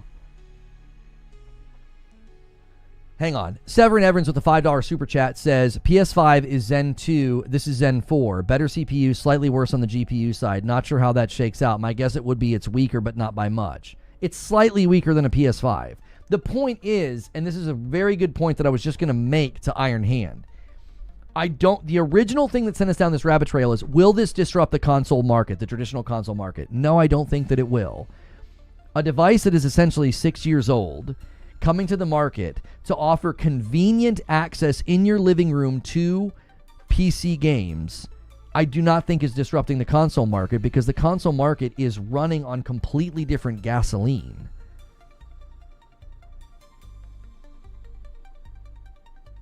Handheld Gaming says, I need to concede. You have been right twice today, and I am wrong. I saw incorrect calculation by a local outlet that I trusted. Well, I appreciate and respect your ability to say that. A lot of people would just dig their heels in or leave. It's respectable when someone can admit they're wrong. I mean, if I get something wrong, I'll say it. I watched the experts so that I could talk about this. And the experts are saying it's stronger than the Series S. It's slightly weaker than the PS5. I don't think a device in that hemisphere of power is disrupting the console market. I just don't think so. Was the question whether or not this would replace the PS5? No, I don't think that. I'm saying there is now competition introducing disruption. PlayStation is now not the biggest boy on the market. They are until they aren't. What do you mean? PlayStation is the biggest, well, no, Nintendo is. It's Nintendo, then PlayStation. Until the Steam machine is actually in circulation and selling, you can't really say that. The Steam machine could do well, but to think you're going to catch up with a device that has 85 million in circulation, there's still like 40 or 50 million active users on PS4.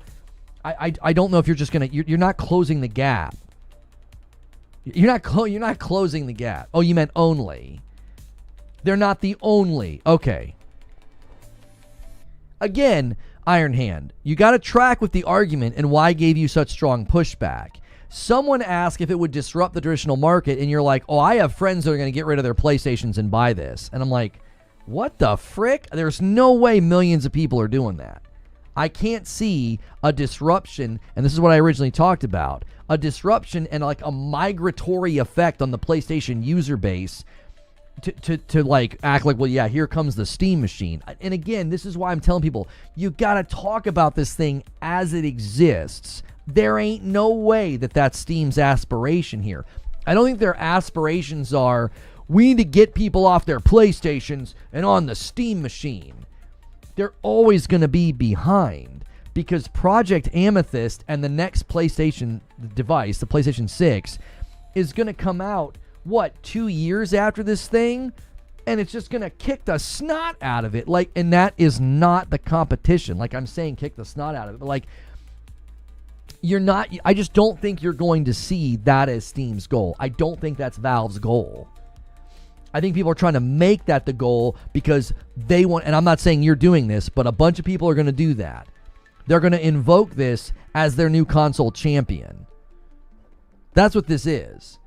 This is like in Punch-Out where you beat one and then the next guy comes out to fight. That's what people are treating this like. Xbox got frickin', to quote Doc Dark, Xbox gets mollywopped by PlayStation. And now you're going to have a bunch of dudes that are like, go Steam machine, go fight for me, like it's Pokemon or something.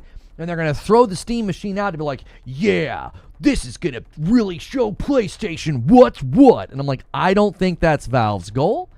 I don't think the device is going to have that impact at all. I think its goals and its targets are very different than that. It could sell like crazy in Asia, but it's selling to people who would probably never buy a console if that's the case. They're probably looking for that PC continuity. They want their Steam library. They want their PC games. Like, they play, Cozy Hug-A-Bear 5000, and they don't need high graphics for that. They don't need high performance for that. Does that make sense? Can we get 15 more likes on the video? Let's get to 300 likes. You guys are the best. Thanks for the respectful disagreement and conversation and debate. This is what I love. Regardless of who's right and who's wrong in this, I love that consumers have more options, and I love that I can now get Steam games like Deep Rock Galactic Survivor in my living room. That's what I celebrate. What I don't think should be happening is people are going to throw out the Steam machine like this is a Pokemon fight, and they're like, yeah, go out there and beat PlayStation. There's a lot of anti-PlayStation boys on the PC side, right? It's not hard to find them. I'm on a lot of their thumbnails because they like to call me a pony, right? They probably don't like being called something that they're not, but hey, But there's a lot of dudes out there that love PC and they hate PlayStation. And I'm here to tell you, I think it's going to be a tactical error to think that this thing is going to come out and like rival PlayStation or rival Nintendo. I don't think that's the goal. I don't think that's its point. That's not its purpose. Yo, what's good, Wooly? It's going to be a Steam box for your living room for AA's and indies. And they are growing in popularity, but not to the degree that you're going to see migratory effects within console users. All right, we got to move on to the next question. PS5 stronger for running games overall, thanks to its higher raw GPU power and deep optimization. The Steam machine is newer and more flexible. Mods, Windows games, emulation, but its performance, you got cut off there. That's the point, is I really am trying to stress this to people. Don't buy this for performance. Like, do you understand? If you want a high-performant machine for your living room, buy a really nice PC and fiddle with the setting that up. I know some people don't want to do that. Or buy a PS5 Pro, okay? If you are wanting a high-performant machine for your living room that's easy to plug and play, just buy a Pro and call it a day. You should not be buying the Steam machine for high performance. That's not how they're marketing it. They're not. It's like straight down the line, like a nice solid, good machine. It's not a high-performant machine. That's not its purpose. It's not its purpose. $5 super chat from Payu. The Steam machine will have to gain the trust from the casual and teenage market to be disruptive. Good luck with that. Thank you so much for the 5 spot. Yeah, it's going to be, that's another thing that's going to be really interesting to see, is all these people that said, consoles are dying, nobody wants consoles, nobody wants to be locked to a box, and the generation behind is playing everything on mobile and tablets, and the future of gaming is cooked. It'll be interesting to see those people predict this thing selling well. Maybe people were saying things that weren't true because it was driven by ideology and marketing from a company that they cheer for. And now all of a sudden, they're going to have to talk about, well, yeah, the Steam machine's going to do really well. Well, how's that going to happen if consoles are dead and the generation behind us is only playing on cell phones? Riddle me that, Batman. Like, how's that going to work out? I mean, you guys have been saying for months, almost years now, that consoles are on the way out and consoles are stagnant and dying, and the generation behind us doesn't want a console. They don't want a box. They want a game on mobile. Well, then how in the blue blazes is the Steam machine going to outsell or compete with PlayStation if that's true?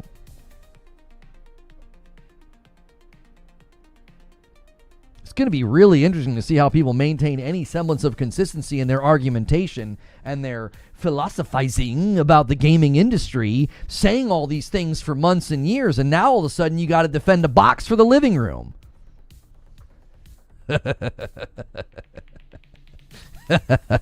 I love it. I absolutely love it. I love the conundrum. I love it.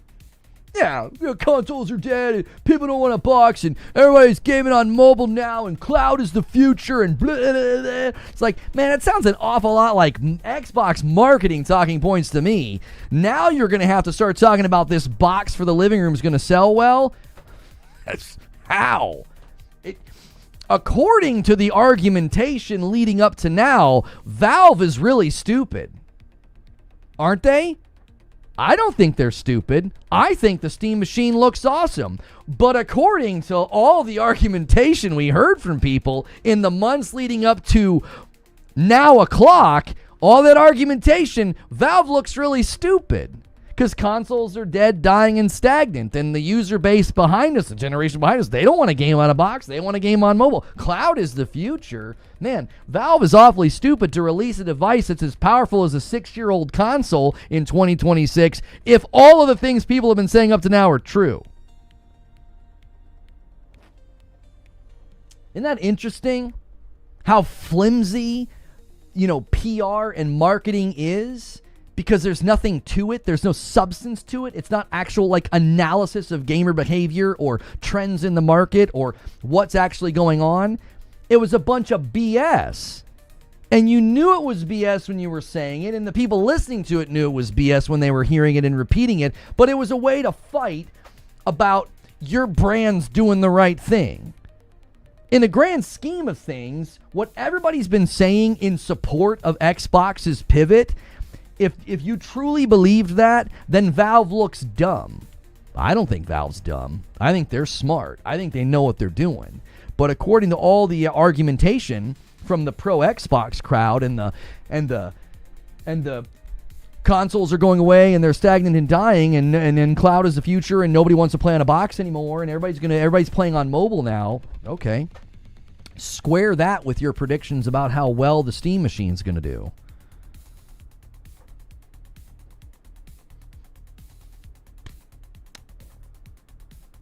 I can't wait. I can't wait. None of my thoughts on the Steam machine are at odds with any of my former positions. Why? Because I've always said, Magnus sounds great. Why? Removes friction. Offers convenience to me. I'd love to have that in my living room. I don't have to change my position one iota. I've talked about how consoles aren't dead and stagnant and dying. Like PlayStation hasn't even cracked into the Chinese market, and the Switch 2 is somehow, breaking every sales record that there is. I don't think consoles are stagnant and dying. It's a market that's got opportunity to grow and tap into new places. And Valve seems to agree.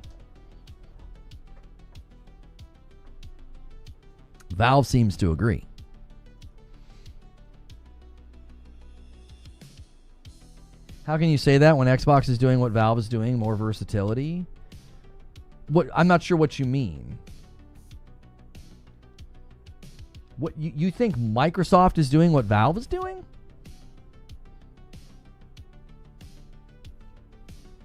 Xbox wins the console war because most businesses use Windows. I think Sirius being tongue-in-cheek, Infinity Nerd.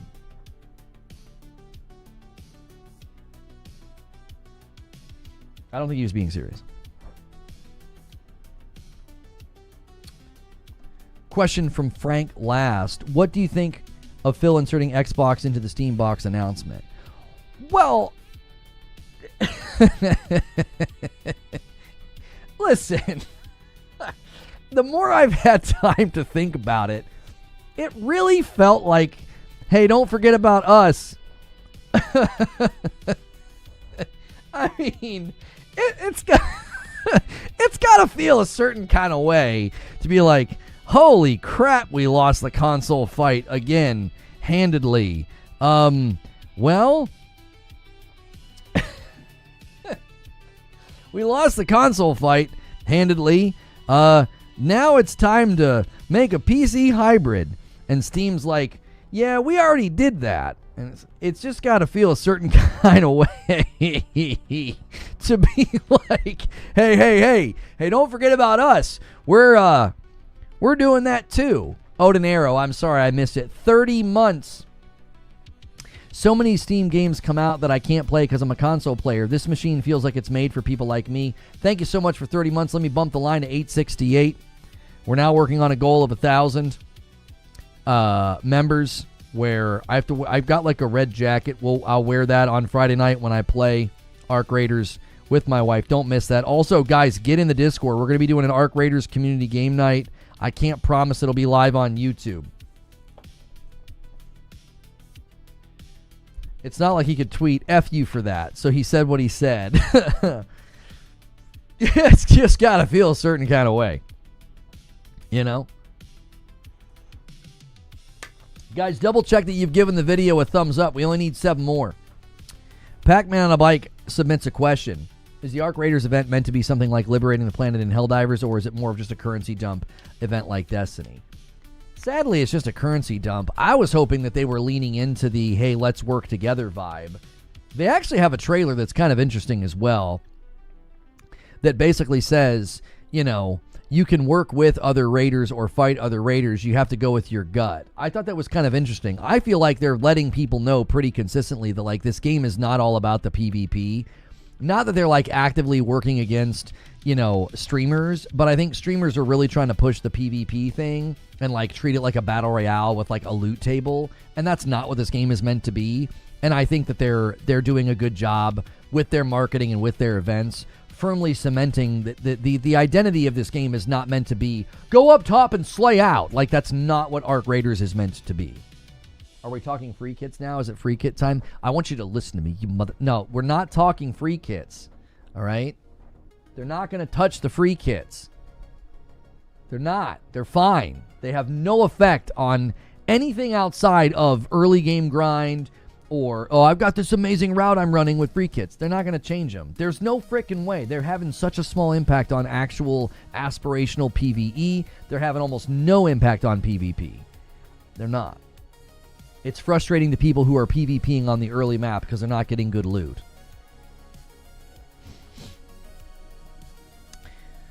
Champagne with a question.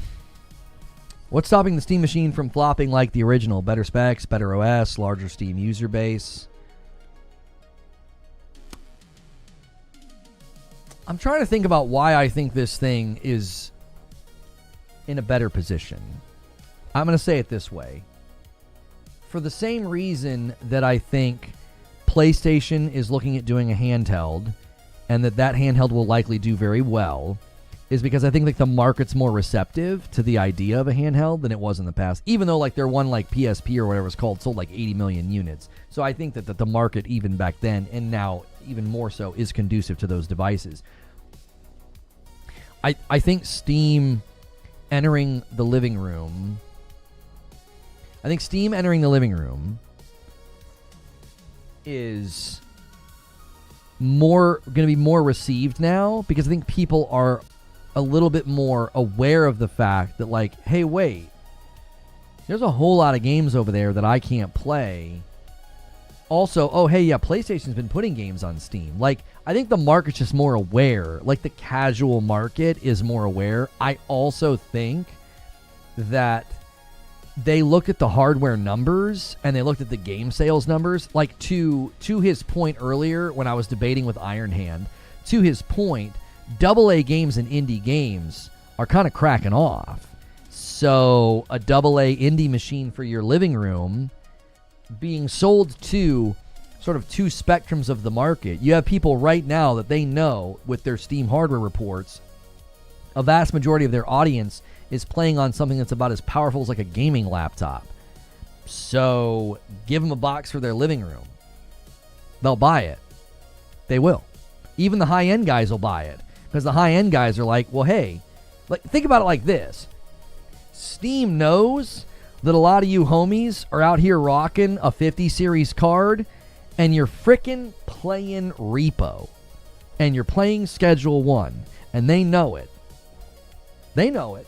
I know it. We all know it. You have like a really, really high-end rig, and you're playing games with the graphical fidelity of Cooking Mama. Like, and there's no shade in that, but they know that.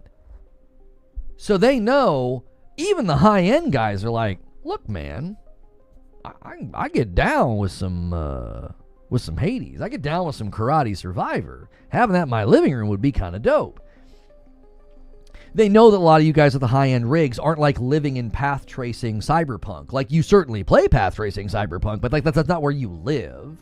So to me, they're hitting that market. I also think they're hitting the console market. They're hitting the console market because the console market's like, hey man, I watch Future Game Show, I watch Summer Game Fest, I see all these games announced that I can't play.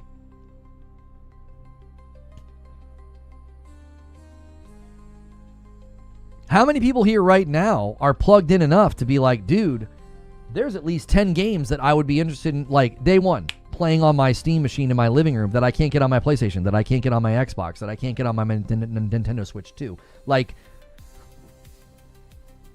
a $3,000 PC build for League of Legends type dudes. That's right. That's right. I'm on a 50 series and I'm dying for this machine. I think the market's just more conducive to it. I think the market's going to be more receptive to it because people are more receptive to indie games and AA games, to Iron Hand's point. They're more receptive to those.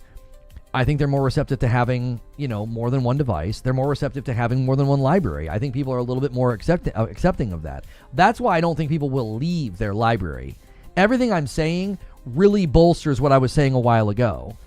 I don't think people will be leaving PlayStation for this device. It will be additive. Think of it from this perspective. Like low, middle, high-end PC users that buy this, it's additive for them. Middle to high-end PC users, this is additive. It's not going to replace. Now, somebody on a low-end PC, this will probably replace their machine for sure, because like it'll be stronger or equal to. It'll replace their machine. Convenience is nice. TV's nice. Boom, set it up. It'll be additive, though, for most of the people that buy it. I think we can all concede and say that. Like, a lot of people that are going to buy this day one, week one, month one, it's additive. They're adding it to their experience. They're adding it to their way of playing video games. The same is going to be true of anybody who owns a PlayStation that buys this thing. It's not going to replace their PlayStation. It's going to be additive. Does that make sense? This is why when I hear people say, oh, it'll be disruptive, oh, it's a threat to PlayStation, I'm like, I really don't think that's how this thing functions in the market. I think it will function as an additive purchase for existing Steam users as well as people who have a console. They'll be like, hey, that's a great thing to add to my entertainment system, and now I have access to a bunch of games I previously didn't have access to. This is awesome. I have a high-end PC. I'm going to buy this. I was planning on building an SFF. Yeah, like a small. What's SFF? Small form factor. Small form factor PC. Anyway, I'm interested. Wait, somebody just said they're a PlayStation guy and they're looking at getting this. Yeah, like you got both people in chat right now. The Steam machine has 16 gig of DDR5 RAM. It uses. What are you guys debating something in the Discord, Greg? Am I supposed to see this for a particular reason, or are you talking to somebody in chat? In Discord, I mean. I'm going to be honest, I don't care for ray tracing, so I don't need much better rig than I have at this point. Steam Machine would be next to my TV. I don't have a console rig running. Ray tracing really changed my mind once I played games with GI. RTGI is just stupid. Like, it's such a visual lift to the game. I will be getting this, yes, Pathalon Phoenix, yes. Yeah, this is a day one. This is a day one for me. Day one. Because it solves a problem I've had for a long time. I want Steam in my living room, and I don't want to put a PC out there. I put a PC out there for Witchfire and for Deep Rock Galactic Survivor. And even now, I just don't do it. It's a pain in the frickin' butt. We had a flood, so I moved stuff around, and I just never put it back. I never put it back. People saying the PlayStation will be affected. They're not affected in any way where it'll be encroaching on their customer base. The real question is, do they shift their PC release timing? I saw people theorizing that this is why the Gran Turismo 7 port was canceled and the Astrobot port was canceled. Now, I never heard a whisper about an Astrobot port. That sounds like a made-up thing, because Astrobot and Doc Dart gave me a shout out, but only sort of represented half of my position on this, and then Thrash disagreed with him, and like by proxy disagreed with me. I don't think he was meaning to disagree with me, but my position was not fully represented when Doc shouted me out. Like, Astrobot won't go to PC because of the DualSense. That's like a piece of a larger argument that I make about Astrobot not going to PC. Astrobot is a literal console mascot, and the game itself is a commercial for the PlayStation. The game is built around the DualSense, and there are functions in the game that only work with the DualSense. Like, porting that game to PC and telling people, oh, you've got to buy a DualSense to play our game is weird. Retooling those entire engagements to work with the mouse and keyboard is weird. I don't think they're going to do that. Like, there's like 8 pieces to my argument. It's not just the DualSense. Like, the DualSense is a part of the discussion, but that's not the main reason. The main reason is, like, why would they do that? This is an actual mascot for the console. There's DualSense support on PC. Okay, listen to what I said. I'm going to say it one more time. Selling a game on PC that requires you to buy a DualSense is weird. Okay, does that sentence make sense to you? Because if it makes sense to you, you're not correcting me by telling me there's DualSense support. Like, I don't know why people always say that. It's like, if you're listening to the point that I'm making, baked into my point is an understanding that there's DualSense support. It would be very weird to port a PlayStation 5 mascot game to PC that literally states, you gotta go buy a controller to play this. That would just be awkward from its head to its toes. And secondly, like, it's a mascot for the console. It's about the console. You're repairing the console in the game. It just doesn't make any sense to me. I don't care one way or the other. I celebrate PlayStation games going to PC. I get misrepresented about this all the time by really dishonest people. I've never once had a problem with games going to PC. They have one clip ripped from context where I said, get your own games, and they run with that because they're not honest. I have many, many times said, I celebrate games going to PC. Please buy Tsushima. Please buy Returnal. They're great games. And I scolded hardcore ponies who are like celebrating The Last of Us Part 1 being a bad PC port. Now, the people that don't like me and misrepresent me will never clip that and play that. They'll just play over and over again a comment from a debate with people where I said, get your own games, because they were talking about, they were mad that like PlayStation games weren't going day and date to PC. And I'm like, what's the big deal? Like, valuing exclusives and going to a console first leads to games of good quality. You guys get games first all the time on PC, right? Like, what are we even talking about here? So I have no problem with PlayStation games going to PC. Heck, I've bought some of them. I don't think Astrobot's going to PC for all those reasons I've already cited. Now, coming all the way back to this statement of like, oh, Gran Turismo's port to PC was canceled and Astrobot's port to PC was canceled because PlayStation got wind of this thing. I don't think so. I don't think so. I don't think PlayStation gives a rip about this thing. I just don't think that they do. It's being marketed as a PC, called a PC by the company making it. It's running SteamOS. And it playing PlayStation 5 games at lower performance than the PS5 and the Pro, I just don't think they see that as a problem. Now, PlayStation could walk in the room and be like, no, actually, we do have a problem with that. Because now you're coming into our neighborhood. This is our neighborhood. We want people to buy the Pro. We want people to buy the PS5. We want people to buy the Portal and our monitor and our headphones, right? They're trying to be like Apple. You're coming into our neighborhood now, and now you're trying to hook up right next to us. So there is the possibility PlayStation sees this as an encroachment. I don't think that it is an encroachment, and I don't think PlayStation will see it as an encroachment, but they could.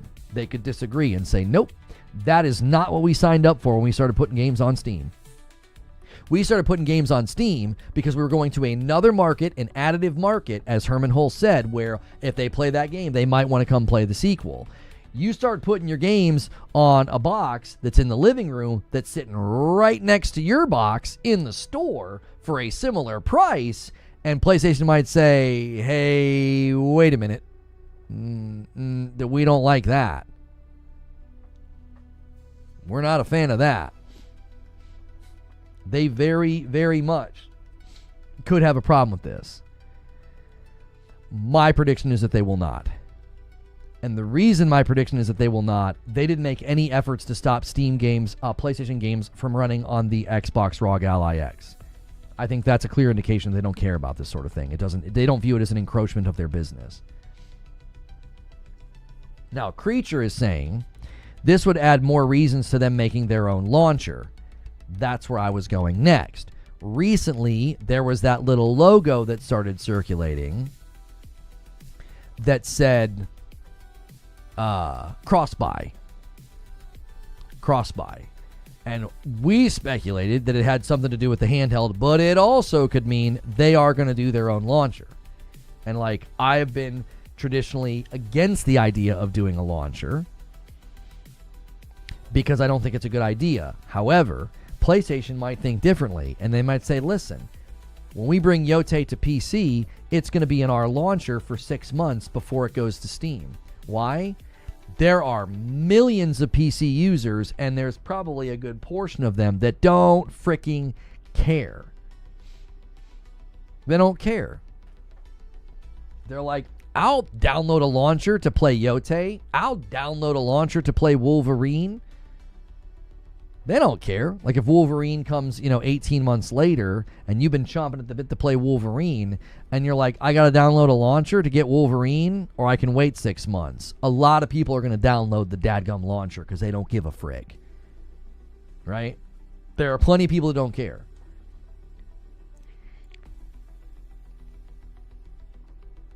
This Steam machine could be a really strong motivation for PlayStation to do that. Because if 18 months later, Yote goes to their launcher, and then like 6 months after that, they kick it to Steam, I don't think Sony cares if 2 years later, you're buying a PlayStation exclusive on Steam and playing it on your Steam machine. I don't think that they care. I just don't think that they care. By that time, it's like it's over. It's like, yeah, we've gotten our worth out of that game. And thanks for the free money, basically. Like Shuhei Yoshida said, porting games to PC is like printing money because the cost is so much lower. It's so much lower than the development of the entire game.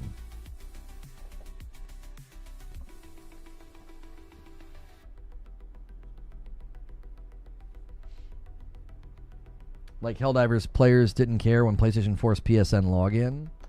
That would be called a false equivalency because that was something they did after people had purchased the game and therefore made the game inaccessible until they did it, which was basically a rug pull. That's not the same as saying, hey, this game that has never been over here before is now coming to this platform, but it's in our launcher for 6 months. Those things are not equal. They might review bomb it, but they'll still download it. That's true. Begrudgingly. They'll download it begrudgingly. We got a question from True SSJ Havoc. says, Jez from Gaming Grindhouse showed performance between the Xbox experience and SteamOS, and Steam was way better and less clunky. Do you think the new box will get a foothold based on that?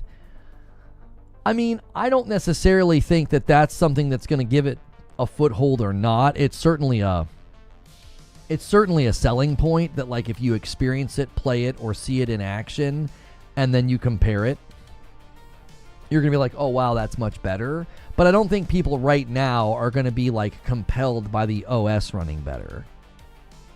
I think what's most compelling about it is the removal of friction. It's the added convenience. I think that's the main thing that people are going to be drawn to the Steam machine by. I think SteamOS is the real threat to Xbox's plans, because I think long term, I'm talking business strategy now, not consumer response. So I'm switching categories. I'm not like contradicting myself. I'm switching categories. I think from a business strategy perspective, SteamOS is a threat because Microsoft wants Windows to be the biggest gaming platform. Well, SteamOS is a threat to that. Steam's very popular. They have a huge user base, and SteamOS is, from what everybody's saying, is better. It's less bloated. It's better OS. So that's a threat to that. Now, that doesn't mean I'm coming back over here and I'm talking about consumer response now. Switching categories again, coming back over here, and I'm going to talk about consumer response. I don't think consumers will respond very strongly to, like, oh, the SteamOS is so much better. I'm getting out of Xbox or PC or whatever. Does that make sense? I don't think consumers are going to respond that strongly to the OS. I think they're going to respond strongly to the convenience, the plug and play, the access. I think that's what is, those are the value points that are going to speak to people. I don't think they're going to be like, but that OS though.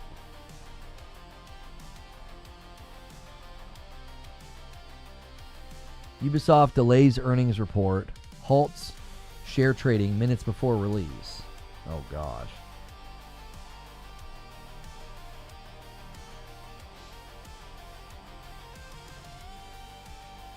Omar says, I hate additional launchers for various reasons. If they let me do something that gives me a PS5 copy and a PC copy, I'll use the launcher day one. That's the other advantage to a PlayStation launcher that I think people might be underestimating, is they could say, hey, if you buy it here, you own it on a PlayStation if you ever get one. Oh, not only that, if you buy it in our launcher, you own it, and you can play it on your portal through the cloud. Like, cross-buy has a lot of potential to make a launcher not so stupid, because people could be like, oh, that's library continuity across a portal, I think there's a better portal coming. It's probably going to have an OLED. Maybe applications, I don't know. If I ever buy a PlayStation in the future, PlayStation 6, this is now part of that library. Like, I don't think a launcher is as stupid as people make it out to be, because I don't think its purpose is to, like, oh, we're going to compete with Steam. It's like, they're trying to get users.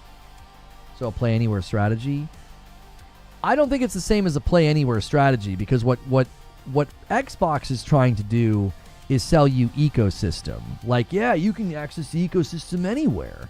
PlayStation's obviously offering that, but I think what PlayStation wants to do is get you into their hardware. They want you on a portal. They want you on their console. They're a hardware company. Do you see the difference? Like, Xbox is not a hardware company. They're owned by a software company.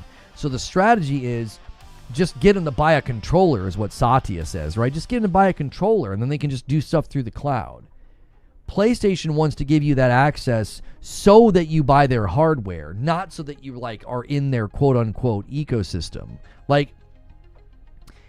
I'm trying to think of how to draw the distinction here between the differences. Like, one is wanting you to get access to the ecosystem so that you have a reason to buy their hardware, kind of like how Apple does that. Like, you can access your Apple Calendar and your email anywhere, and when you do that, you're more prone to be like, well, let me get an Apple device. Let me have all my Apple stuff everywhere. They want you to come and buy their hardware. They want you to buy their tablets, their phones, etc.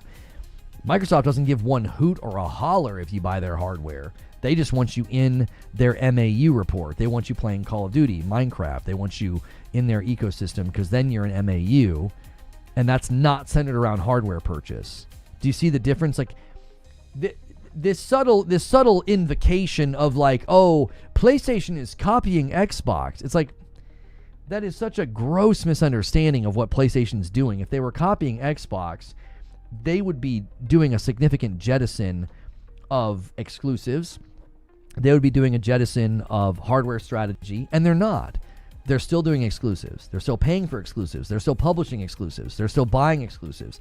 They're still invested in hardware with AMD and Project Amethyst. From face value, it seems the same. I think the other distinction, too, with Play Anywhere is at odds with what a developer and a publisher want to do. PlayStation wouldn't be saying, buy Assassin's Creed and you can play it anywhere. They would be saying, if you buy our game, you can play it anywhere. You can. It's a cross-buy purchase. Do you see the difference? Cross-buy is empowering your purchase to be like, oh, if I buy it here, I have it there. They would likely do that with their own property. I don't think they would be out here trying to negotiate with Ubisoft about buy anywhere. Or cross-buy, I should say. Like, do you see the point? Like, if you go to Ubisoft or any company and say, hey, if they buy the game once in our launcher, we don't want them to have to buy it again. Well, Ubisoft's not going to like that, because that means, wait, why are you letting them buy the game once? What the heck? Like, if it's PlayStation's own property, different ball game entirely. Like, and also, PlayStation is not out there marketing, play anywhere, buy the game once, you don't need a console, you don't need hardware. They're not doing that. Now, people are saying that, but PlayStation isn't. Do you see the difference? Like, people are like, yep, you no longer need a console. They added cloud to the portal. PlayStation's not saying that. PlayStation's not walking out and saying, no console required, no console needed, no PS5 needed. They're never going to come out and say that as a hardware-centric company, because that's at odds with what makes them money. They're a hardware company. Their shareholders would want to know, hey, why are you telling people to not buy hardware? It would go, like, look at what Nishino did when they celebrated 5 years of PlayStation during that State of Play Japan. What did he do? It was a hardware montage. The DualSense, the Portal, the monitor, the speakers, the PS5. It's all a part of the same thing. Like, you watch Xbox's marketing, and Xbox doesn't say, oh, look at this suite of hardware. They say, look at all these access points. Everything is an Xbox. You see, it's a subtle difference, but it's so huge to be like, everything's an Xbox now. That device that we don't make, that's an Xbox. That device that we have nothing to do with, that's an Xbox. PlayStation's not doing that. PlayStation's got marketing that says it happens on PS5. PlayStation says, hey, we're celebrating 5 years of PS5. Here's all the hardware that we sell. I'm telling you, it is a huge difference, because one is saying we are invested in the long tail of this hardware with Project Amethyst, and the other is saying you can access us anywhere you go. Yeah, iPhone, smart TV, hardware versus access points. That's exactly right. So cross-buy is still driving you to hardware. It is. What's the benefit of cross-buy? You know the answer. If they do cross-buy with their own launcher, what's the benefit? When do you actually benefit from cross-buy? When you buy another piece of PlayStation hardware. Cross-buy doesn't do anything for you if you're only gaming on PC. Do you see? Like, Play Anywhere benefits you, and you don't have to buy anything extra from Xbox. You don't. You Play Anywhere on a ROG, on my TV, on my phone. I don't have to buy anything extra. For PlayStation, cross-buy benefits you only when you buy one of their pieces of hardware. Like, if you buy the game through their launcher on PC and you see cross-buy, you're like, oh, that's dope. When is it dope? When you buy a PlayStation Portal. It's dope and it benefits you when you go and buy a console. It doesn't do anything for you unless you buy their other device. That's the difference. That's why I always tried to tell people that, like, PlayStation putting games on PC was hardware centric.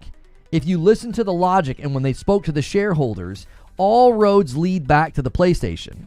They're like, yeah, we put games over there in the hopes that they might like them and buy a sequel and buy our hardware. And then they celebrate new user acquisition within the PS5 being like 30%. Like 1 in 3 people who are buying a PS5 are new to PlayStation. That's incredible. That's a ton of people. That's millions of people that are new to PlayStation. And they're celebrating record MAUs because of that, because people are still on PS4, and then they get to add all the new people from PS5, and then that's a lot of people. So it's hardware-centric. So cross-buy will also be hardware-centric, because you're like, oh, I bought this game through the PlayStation launcher, and it's labeled cross-buy. Sweet. Now what are you considering? Maybe I should buy that Portal. That'd be kind of cool. I'm in situations where I could play this game on my Portal. I'm in situations where I have fast Wi-Fi. You know, this handheld that they're allegedly making, I think it's coming out in 2027. I think the PlayStation 6 is coming out in 2028. So let's say I'm correct, and in 2027, this handheld comes out. And you have a library of games, a couple of games, like you've bought a couple of PlayStation games. Let's say you purchased like Yote and a couple other PlayStation games through their launcher on your PC with cross-buy, and you see this handheld come out. And you're like, huh.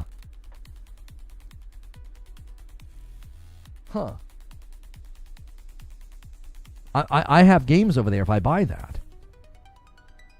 Cross-buy benefits you when you buy PlayStation hardware.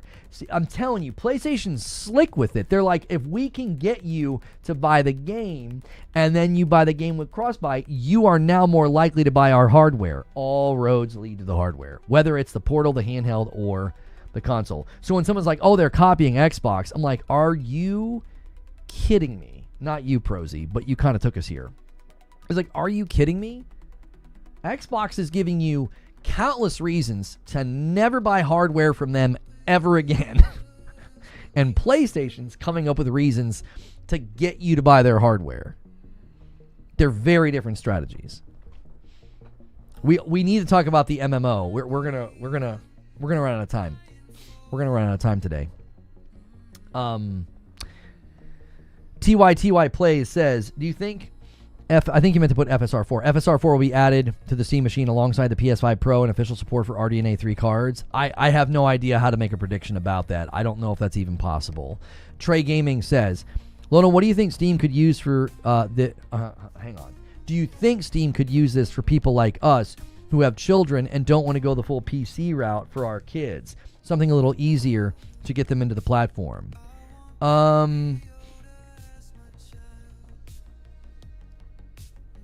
Yeah.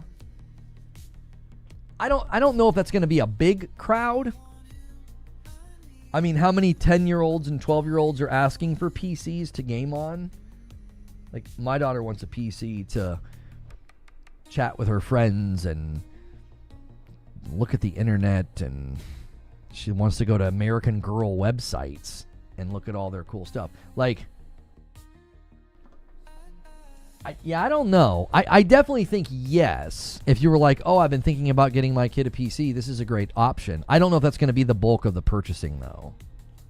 Like, are a bunch of people going to be like, oh, I can finally get a PC for my child? Like, I don't know. I'm going to go through these questions a little bit quicker. Stone Spire says, I feel this Steam box could be an easier transition for people to get a PC experience with the cost of a console. Yes. I think it removes friction, it removes stigma, makes it more affordable, makes it easier, makes it streamlined, right?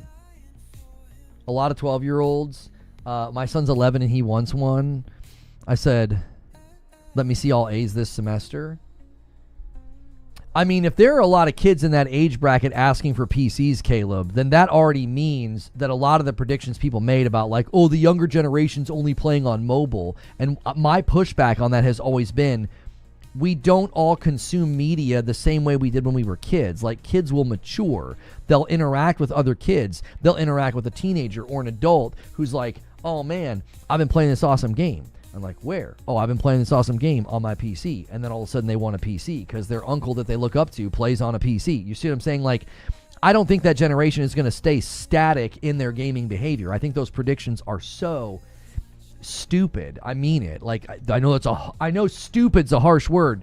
I just think that's so stupid to be like, yeah, the kids are playing on cell phones, and they're going to do that for forever. They're never going to change their gaming habits. That's got to be one of the dumbest predictions I think I've ever seen. That's not how people behave. It isn't. Nobody games, watches TV, or does anything the same way they did when they were kids. Yeah, all their favorite YouTubers stream. Yeah, a lot of these kids are watching their favorite YouTubers and streamers on a mobile device, and then their favorite streamer is playing a PC game. So yeah, maybe I'm underestimating the potential sales of this device for that bracket in the market. You know, that bracket in the market might be actually pretty big. 10 to 15-year-olds that want PCs, and this is a great option. I could be underestimating the size of that market. I don't know. They see streaming as well. Number one job wanted by kids is a streamer, and with a PC, they see gaming and streaming, for sure. Yeah. My nephew's exactly like this because his dad and I are PC. Listen, I'm not telling you guys to evangelize, but you got to get that younger generation, into the more serious lane of gaming. Don't let them sit there and play frickin' Candy Crush all dadgum day. Get them playing something that makes them think. Let them build in Minecraft. Let them puzzle solve. Let them do something. I'm trying to get my kids off of Fortnite. Fortnite's better than the mobile slop, but not by much. Not by much. TY's, sorry for putting in another question. That's fine. But with the Steam machine, do you think it will help with PC... PC optimization. PP optimization. Gross. PC optimization, as it helps set a baseline minimum for performance like regular PS5. I don't know. I feel like...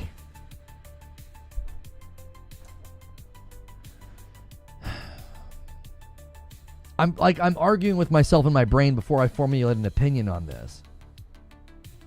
I feel like no, but maybe is my answer. Like initially, no. There won't be enough of them in circulation for people to be like, well, we better optimize for that.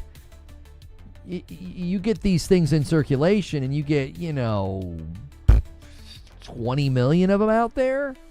It starts to, kind of rival saturation that like Xbox had this gen. Because like Xbox is like 30 million?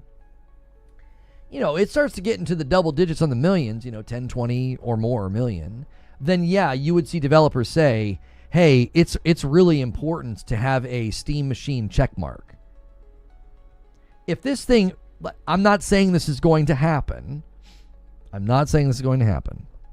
But let's just say hypothetically, this thing crashes and burns and only sells like 5 million copies. Well, then no, nobody's going to make sure and optimize for it. Like there'd be no reason to like strain at that and be like, well, why? Right? There wouldn't be enough consumer impetus to be like, we need to, what is going on in my backyard? This is really great. I like, you talk about first world problems. Okay, my kiddos were taking the trash out. Okay. You talk about first world problems, man.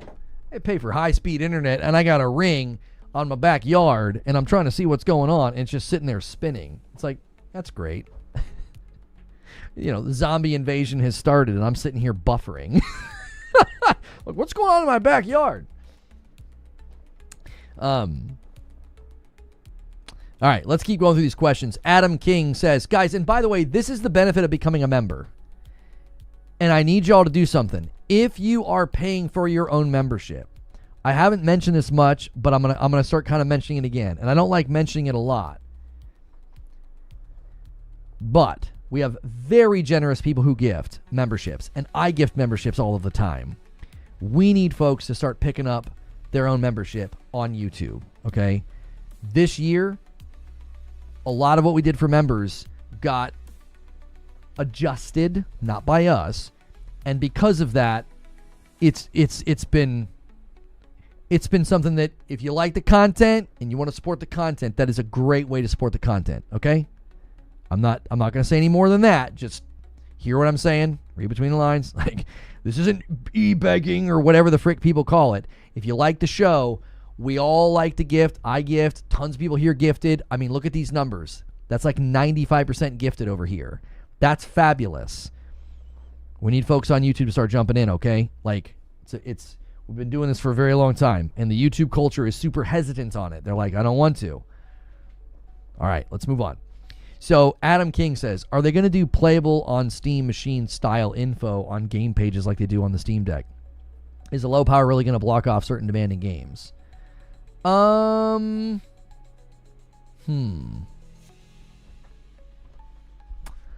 think they'll do a Steam machine like certified thing, but I don't think they're going to like ward you off. Does that make sense? Like if a game comes out and is super demanding, if a game comes out and is like super, super demanding, I don't know if anybody's going to like warn you, but I definitely think when games are, you know, running well on it or certified or whatever, I think there will be like a little check mark to be like, you know, Steam machine certified. What do they say for Steam Steam Deck? Is it called Steam Deck Steam Deck? Is it certified? Is that the phrase that they use? They have a Steam certified label. They have a Deck verified label. So I'm assuming they're going to do one for the Steam machine. Didn't they say that on the splash page for this device? Isn't it like at the bottom? I thought that was like in here somewhere. Was it not? Yeah.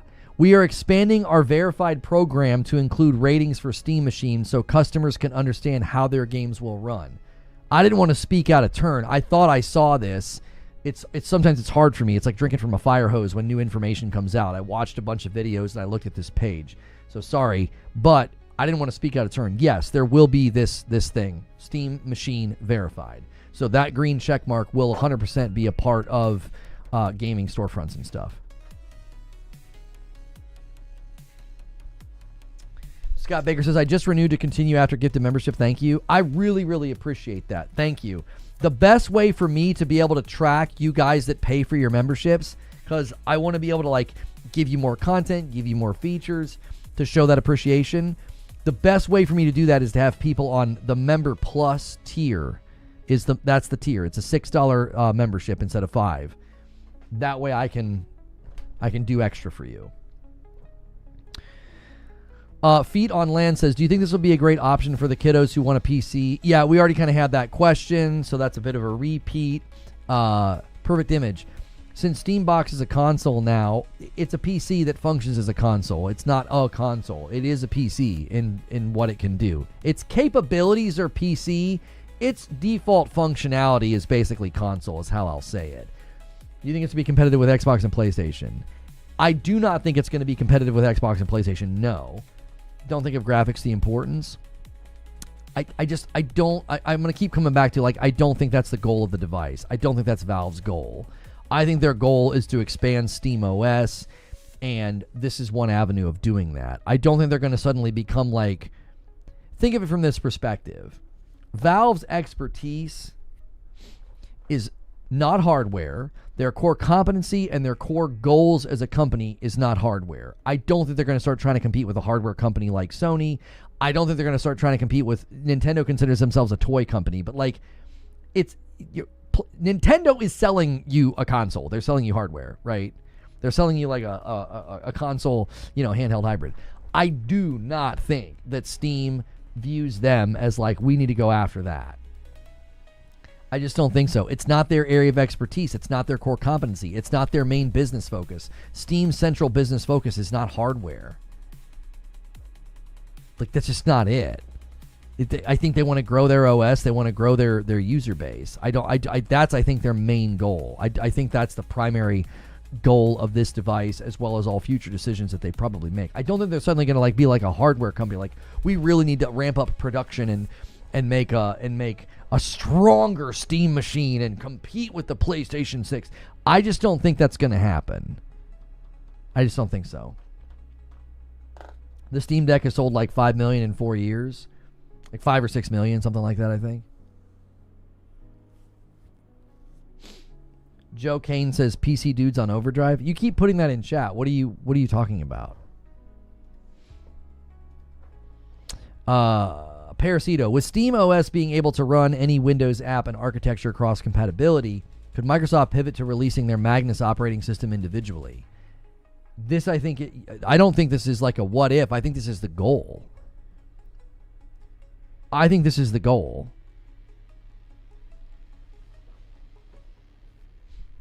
So,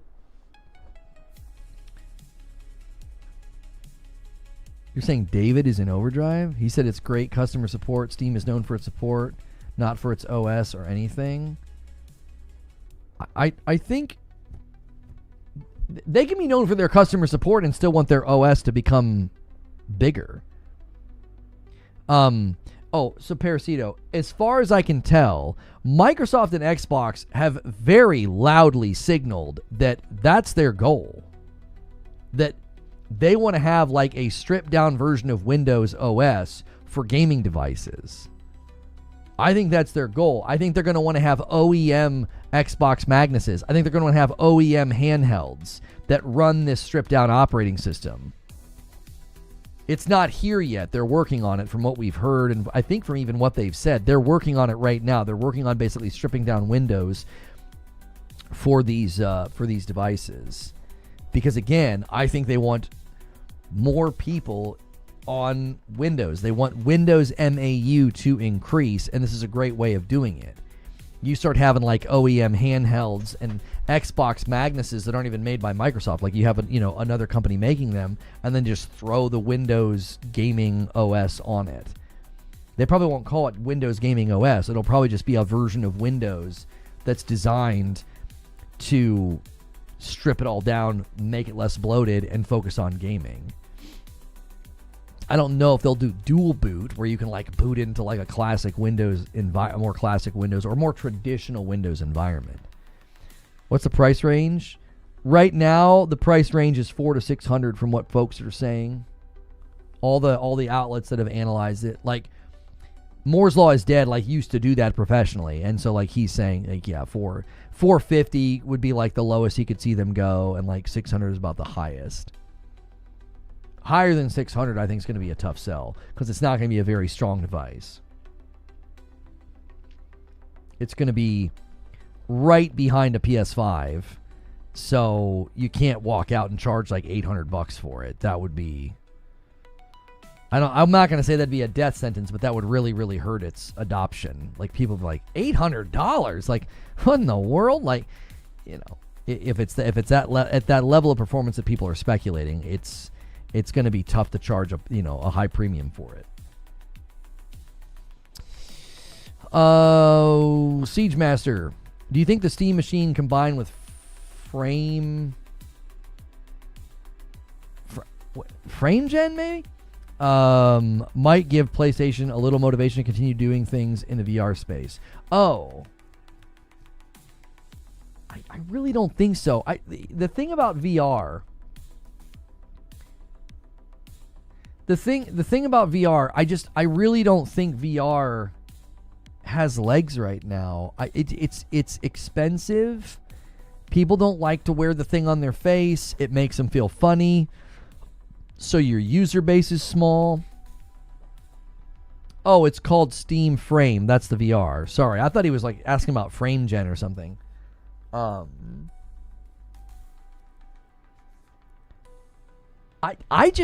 don't think PlayStation's going to be like, yeah, we really need to back VR now.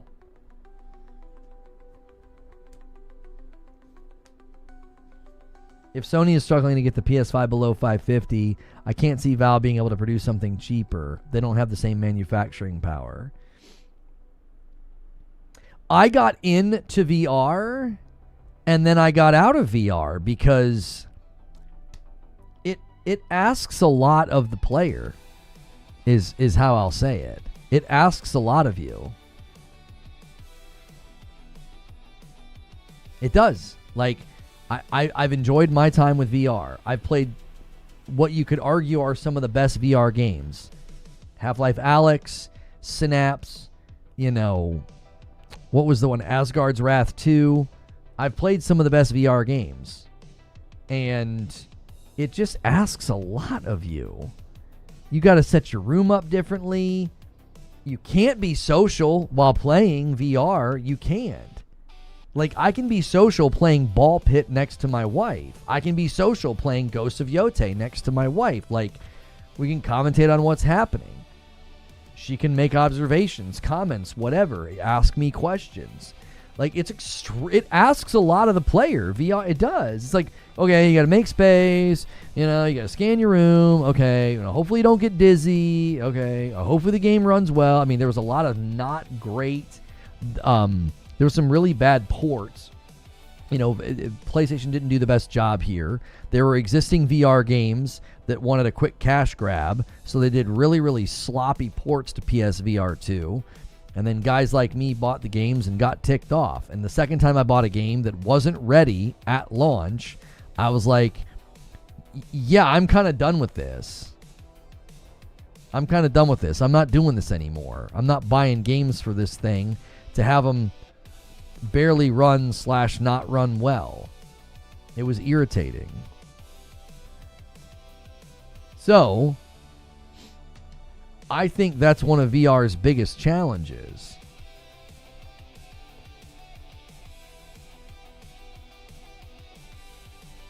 It asks a lot of the player. And like, I just want to sit down, hit a button and play, and VR doesn't let me do that. It's not even about affordability. It's just about inconvenience. It's just inconvenient. I just don't know. And it's, you know, and because of that, okay,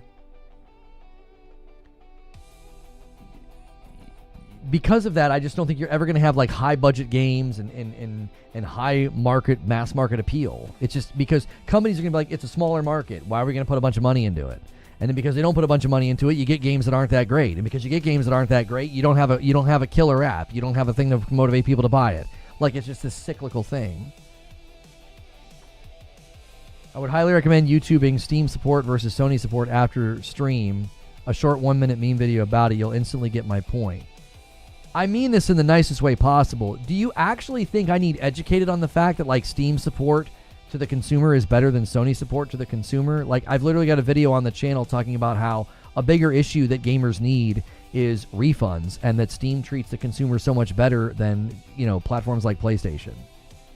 Like, I'm not trying to be like dismissive or disrespectful, but like, I've been doing this for 10 years. You think I'm like in the dark about the fact that like PlayStation and even Xbox don't really treat the consumer all that well, and that Steam treats the consumer way better? Like, I don't need educated on that, brother. And I'm not really sure. I never disagreed with you either. You're like acting like I was disagreeing with you and I need to go watch some videos or something. Like, I don't disagree with the premise that like Steam has better customer support.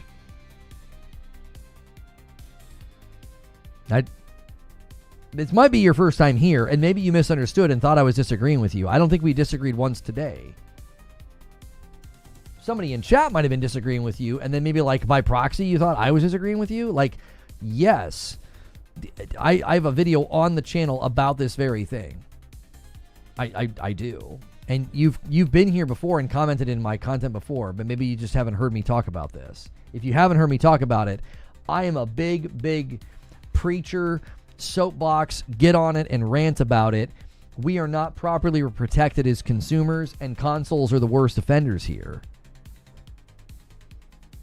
I think you're aware. I think you underestimate how far that goes. Okay, great.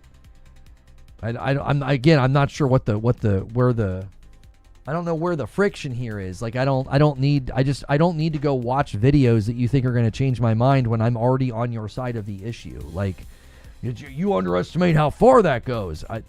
All right. I'm not going to go watch videos to be more convinced of your extremeness in the position. Like, that's I'm not interested in that. I'm in agreement with you. I've got a video basically campaigning for better consumer protection. Like the Stop Killing Games initiative, I would love it if that conversation moves forward and then also gets into the realm of we should be able to refund games. Because the Stop Killing Games initiative cracks the lid on the idea that If you can take access away from me at any given time, at any point in the future, then I can return the dadgum game because you can revoke the license. Give me my money back and revoke the license. If you can be like, yep, license revoked, you can't play the game anymore, like a year later, then surely you can do it within 2 hours of playtime like Steam does. Like, the Stop Killing Games initiative should really put a spotlight on that reality. Oh, wow, it's really easy for companies to revoke your license, and digital ownership is kind of a misnomer with the word ownership, being so flexible. Well, then that means I should be able to refund the game really easily.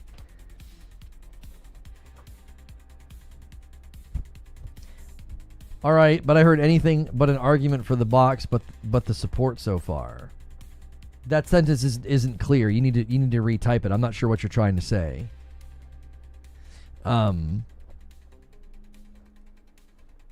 Wolf Saint says, do you think this will affect Sony's plan to get PC players to buy a PlayStation, and also will do anything to stop their games from being playable on it? We've kind of already talked about this. I don't think so. PlayStation might disagree with me. They might see this as an encroachment on their territory. I don't think they will, because I think it's just not going to have the market saturation to be a concern for Sony. But they could disagree with me. We'll see. This could be one of the reasons why they're pushing for cross-buy and potentially their own launcher as a way to basically cut this thing out, so that when games come to Steam, this is not like something that they have to be worried about. Like, yeah, we don't care about that. That's not a threat. Why? Well, it's not a threat because you have to wait even longer to get games on it. Does that make sense? Like, I don't think so. PlayStation could disagree with me and be like, yeah, we think this is an encroachment and we don't want games playable on it. Their posture with the Xbox ROG Ally X tells me that they won't care. Sorry, you talked a lot about the hardware and trying to secure hardware of OS markets and the advantages and such, but heard no argument from a support view. Oh, you might have missed it, David. It was earlier. This is difficult because I've been live for 3 hours. I don't expect you to rewind and watch the entire stream, so I'll restate what I said. So I said one of the wins for the consumer with this device is that console owners are going to buy it and be exposed to the fact that I can refund a game. Like, that's going to come into the living room. That's going to come into the conversation, and I think that's a great thing. As I've got a video on the channel, and I'm like, we 100% need to push for both Sony and Microsoft and Nintendo. This has always been my argument. The ease with which something is purchased should be the exact same level of ease with which I can return it. I don't go to Target and get told, oh, you can't return that here.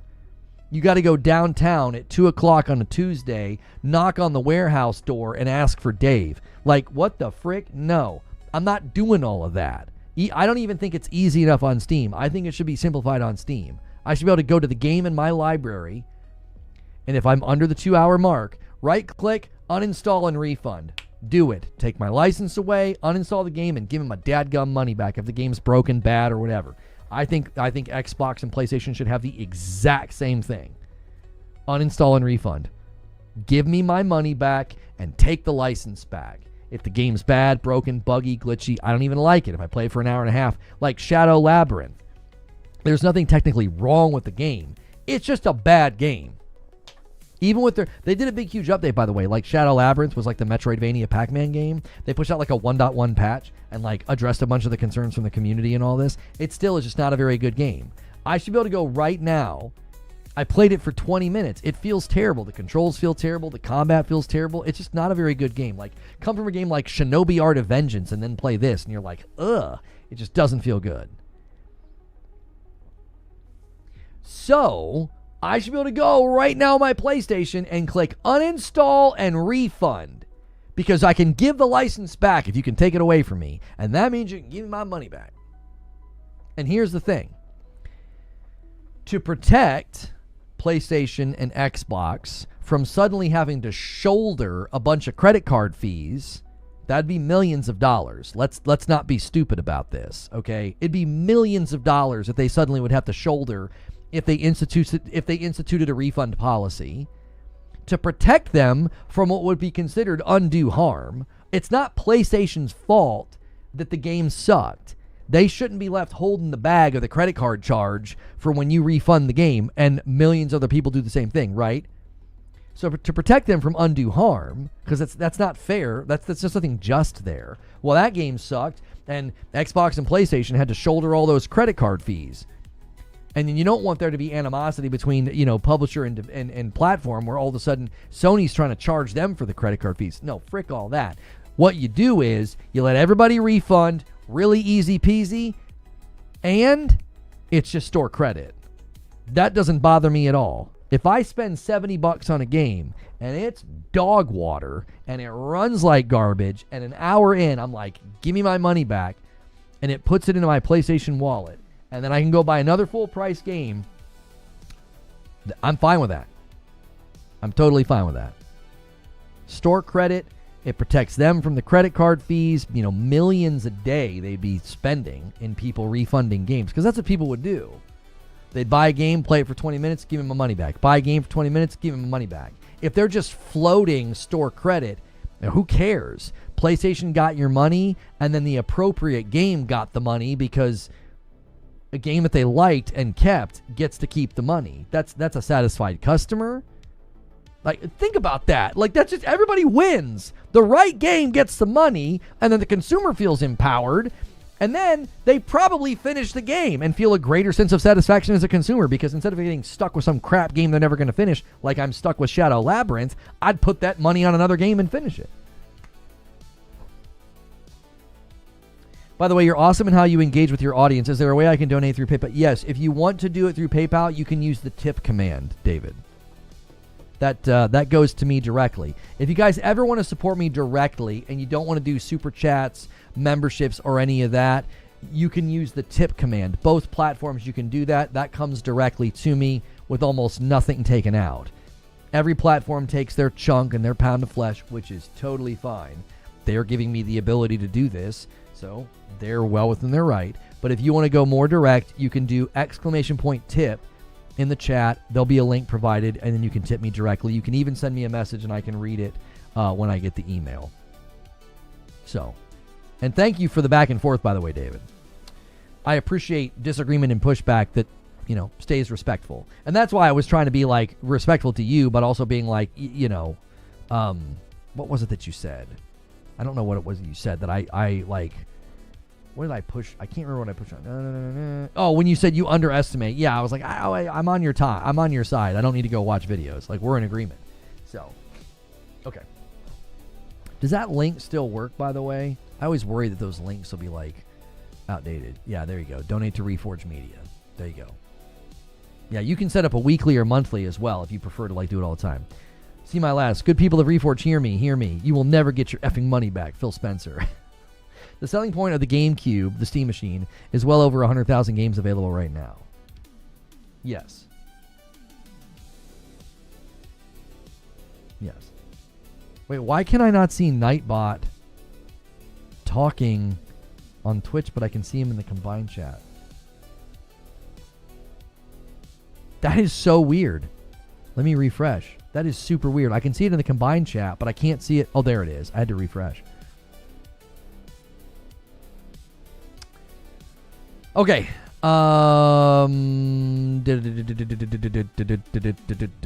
Okay, the OA. Do you think Sony had hints of the Steam Machine, and that's why we're getting hints of PlayStation Store on PC? Yes, I believe these are probably related. I think you said in chat I already answered your question. Petrov says, is the controller included with the Steam Machine? I don't know. All good men, grown people should be able to respectfully disagree and work things out. I agree with you. You can't pre-order one yet, so I don't know. Does it come with the controller? Core features. The core features section doesn't say anything about a controller. It's made for Steam controller. It says it comes with a built-in wireless adapter, for pairing with the Steam controller and up to 4 with a single adapter. This means you can pair your Steam controller without its puck, and you can wake your Steam machine without leaving your couch. I don't think it's going to come with it by the way that's phrased. It's phrased in a way that makes it sound like you buy the controller separate. VR comes with a controller.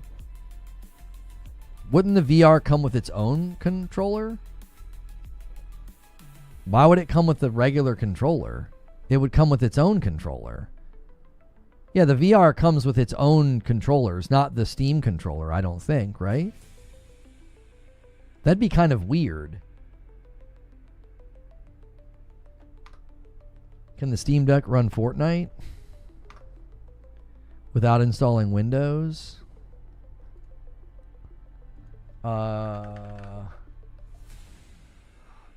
Probably not, because you can't get it.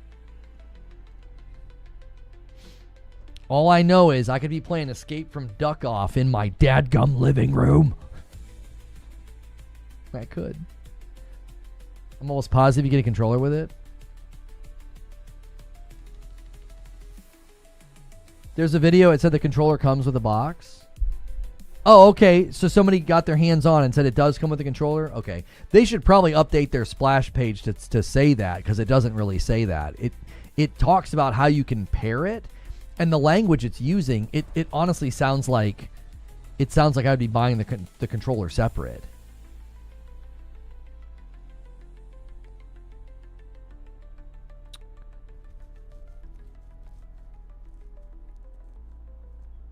Thank you for the $250 super tip through PayPal.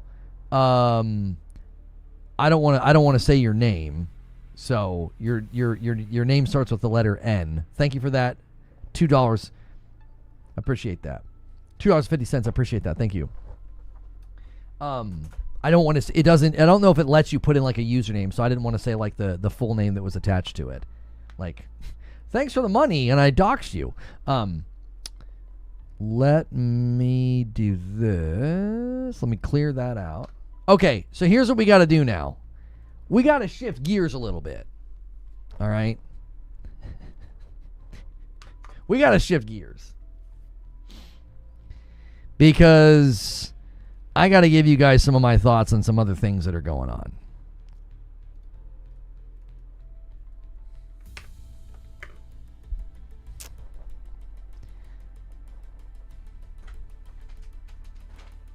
I got to. All right.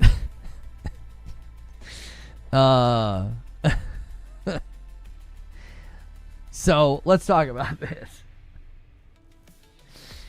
Oh my golly. So I'm not sure if you saw this or not, but a lot of people aren't happy, and I actually kind of agree with them, about the Horizon MMO that has been announced. So the trailer is running right behind me. This was officially announced by Guerrilla, and NCSoft is working on it. Now, my research into it is that it is not running the Decima engine, that it's running the NCSoft in-house engine, and that it will be playable on mobile, and it will only be playable on PC through Purple, which is basically NCSoft's mobile emulator that allows you to play their mobile games on PC. Now, you might have noticed that I didn't say PlayStation 5 in all of the things that I just outlined. So one of the most successful PlayStation franchises, selling close to like 40 million copies of the franchise lifetime, is coming out with an MMO that looks very Monster Hunter adjacent, but also looks like Horizon. Like, they didn't really change with respect to graphical fidelity. They didn't really change with like what you're actually doing in the game. Like, it's obviously a little bit different than the main game, but this is a Horizon game, and it will not be available on PlayStation. Now, there was another announcement that came out that talked about, how there was this Ratchet game that's coming, and the Ratchet game looks like a mobile game. It does. It looks like a mobile game, and looking like a mobile game, nobody really had like a huge negative response to like this Ratchet and Clank game, which I may do another video about that. But like, nobody had like a strong response to that, because if you took the Horizon license and you were making like a deck builder or like a Hearthstone game or something like that, or like like the Mario Go game or like Pokemon Go, I think it's a Mario Run. If you did something like that with Horizon, I don't think anybody would care. And someone in chat saying fake gameplay. Yeah, there's real gameplay in this trailer, right? They talk about the game and they start showing like actual in-engine gameplay. That there's health bars, there's UI, there's everything. It's like it's not simulated. So if you fast forward here, you'll see why people are very, very upset about this, because you're essentially taking, again, one of the most successful games that like PlayStation has brought, to their consumer base, and you're like, oh yeah, by the way, you're not gonna be able to play this, and this is like a Diablo Immortal you don't have phones moment. Okay, so here we go. Now frame rate's not great, so if you see a lot of frame rate stuttering and stuff in this section, it ain't great. Okay, there's also a gameplay trailer as well, but you can see here this has got UI, it's got heads-up display, and it has frame and performance issues. So pretty confident that this is actually running in the engine. This is actually somebody playing to showcase the game. Got NPC interactions here as well. I think if I have to theorize like what is going on here, what I think is going on, NCSoft negotiated a contract to build this game where they said, we're going to build it in our engine. Their engine's essentially built for mobile. That's why it's only hitting mobile. That's why if you want to play it on PC, you're going to have to go through NCSoft's purple, essentially mobile emulator. So I understand that something like that gets negotiated, and like PlayStation has a vested interest in pushing into markets like Japan and China and Korea with mobile MMOs. So this could be very, very huge for them to grow in those particular markets. But what I don't understand is not having this launch on your 80 plus million consumer base, your consumer base that bought this franchise in upwards of 40 million copies since the very first game to now, to not have this game landing on console, I think it's a significant mistake. And people are saying, oh, well, if they're going to push into those markets, they could win people over to the PlayStation. How exactly is that going to work? You're going to have people playing an MMO, establish a character and a save and all this stuff, and if they ever do buy a PlayStation, their game and their character don't come with them. They've always got to revert back to playing it on mobile. It doesn't make any sense to me.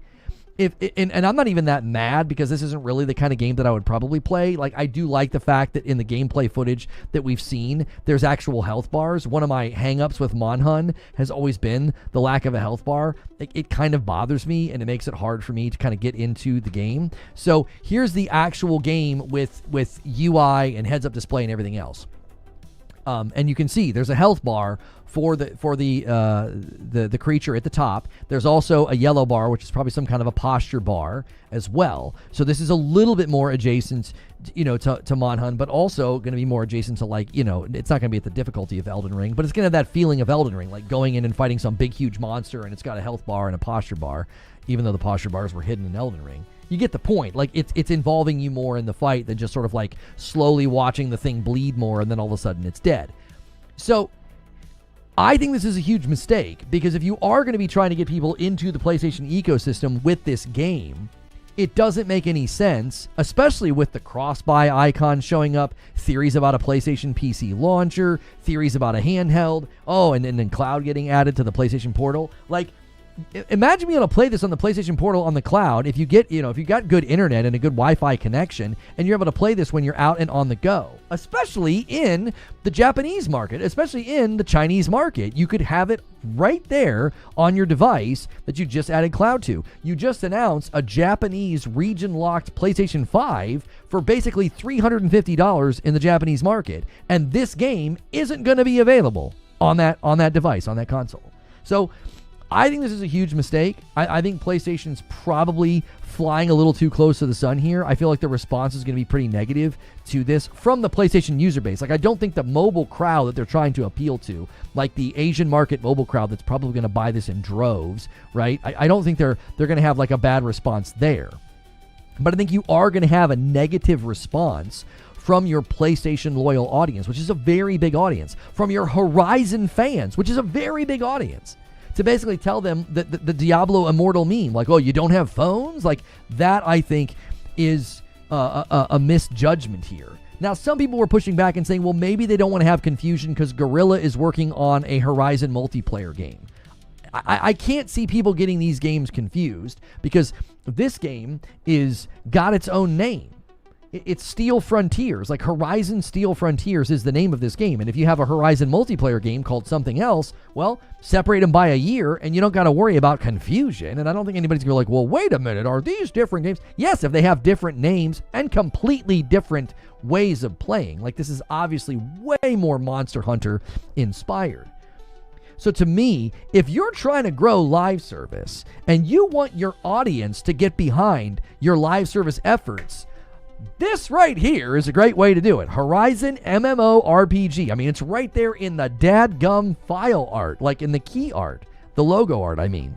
MMORPG, Steel Frontiers. Like, I think this is a mistake.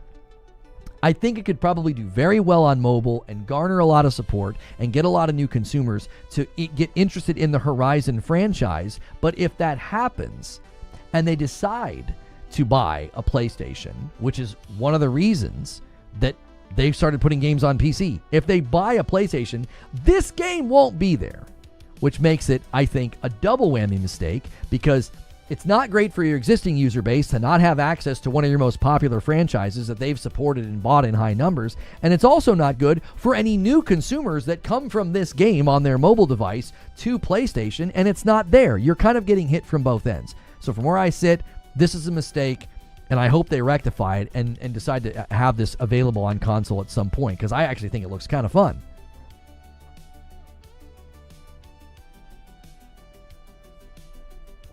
There you go. There's my thoughts. What do you guys think? What do you guys think? We'll have that timestamped later for people to watch it. We may pull that out. We may pull that out and use that. Sometimes and you guys are here for it, but like, you know, there's 50-something thousand people subbed to this channel that are not here right now that could watch that later. You can play on your phone. That's another thing I want to say. It doesn't even look like a mobile game. It doesn't. Homies, this does not look like a mobile game to me. This does not look like a game I want to play on my phone. Look at all the stuff on the screen. You got 6 things across the bottom. You got your radar, you got your people. Look at the text as well. Look at the text in the UI. It's mobile slop, leave it off the flagship hardware. I think describing this as mobile slop is incredibly dismissive and not at all engaging with what we're looking at. So is Monster Hunter Wilds mobile slop? This looks like the same kind of a content loop that you play in Monster Hunter Wilds, and that game sells like crazy and is an incredibly popular franchise. This doesn't look like mobile slop to me. That's the PC emulator. Oh, so you're saying it won't look like this. It won't look like this on the cell phone. Like, look at this by contrast, though.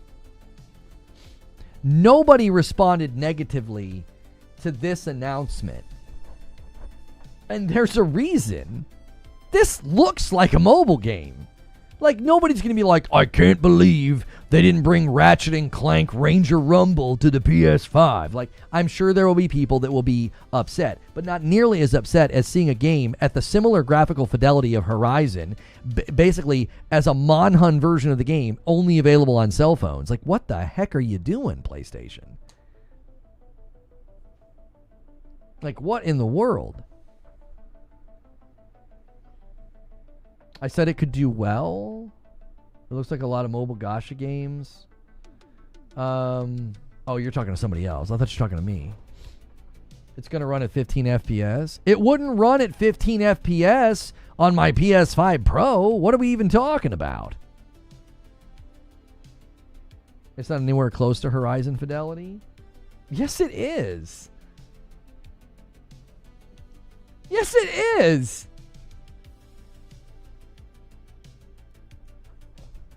What are we talking about? It looks like Horizon to me. It doesn't look like some crazy huge downgrade.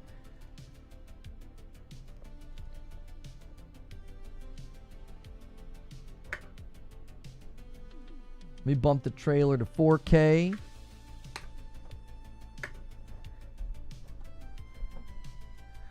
No, it's not. Subjective opinion, but I think this looks close to the fidelity of Horizon. I didn't say it's equal. I didn't say it's at that. It's not exactly the same. This is 100% in the hemisphere of Horizon right now. Lighting, shadows, texture details on the ground, details in the world. Come on. This does not look like some like Unreal Engine mobile slop. Look at the details. Look at the details. It's hard to get a crisp image here. Look at the details on the robot, on the monster. Like this is not some like stripped down, zero texture, cartoony, Unreal mobile game slop. This looks very good. And you could obviously increase some of this stuff on the PlayStation, but like the metal has a shine and a reflective property to it. There's a lot of intricate details. It does not, and then all the foliage on the ground, foliage in the background. This does not look bad at all. This does not look like some stripped down mobile game. Like to say this is mobile slop, I'm like, I don't agree at all. I think this looks fun. I think this looks like it'll be popular. It probably, it lacks a lot of the shadow. Like right there, the water. Come on, man. It looks like Horizon. That's the point. Nobody's watching this trailer and they're like, except for maybe Eugene, that looks like mobile trash slop, terrible graphics. Like, hang on, what are you saying, Trill? The glorious Discord update. They don't need this on console. The console audience is already going to have the multiplayer developed by Guerrilla. It's not about confusing the audience. It's about not diluting the brand.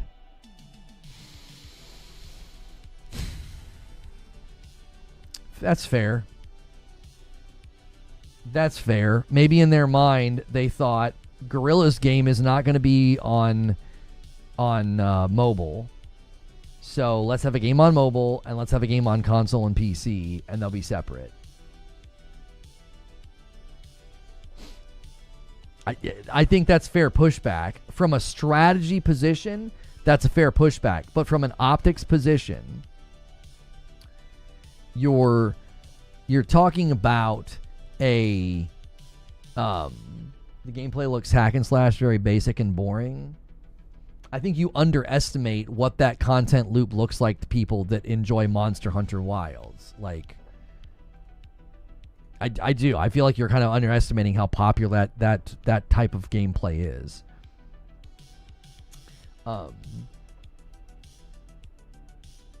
In my opinion, that's too much Horizon.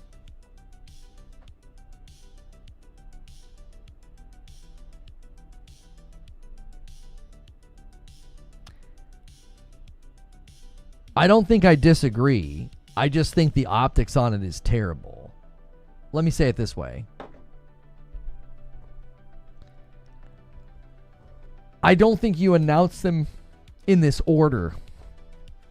I think you needed to announce them together and let Guerrilla walk out and talk about their game and say, hey, we also have something special for mobile users. Do you see? Like, if you walk out with a trailer and a presentation and you show me some awesome Horizon multiplayer game and I'm like, yo, that looks sick. I can't wait to play that whenever it comes out. You don't even have to have a release date. And you also say, hey, we also have something very exciting for mobile users. We have a Horizon MMORPG partnered with NCSoft. They excel at these types of games on mobile. Boom.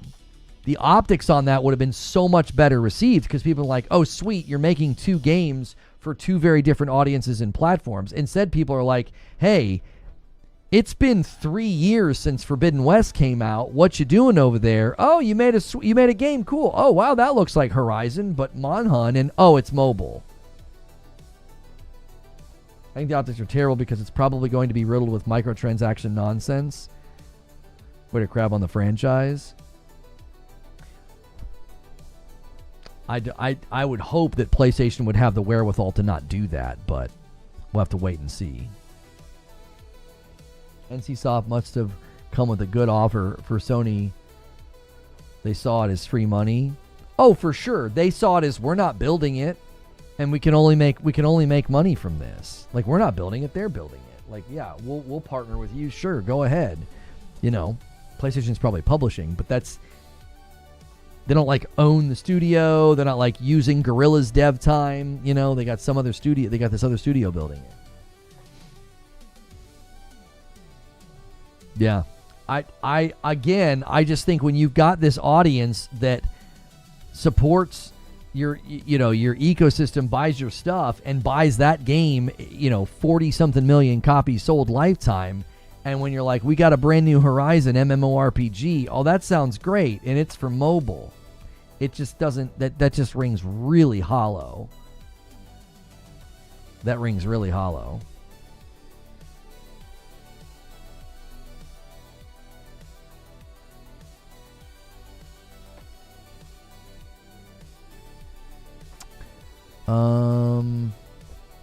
Let me check the calendar. I gotta see what today is. Okay.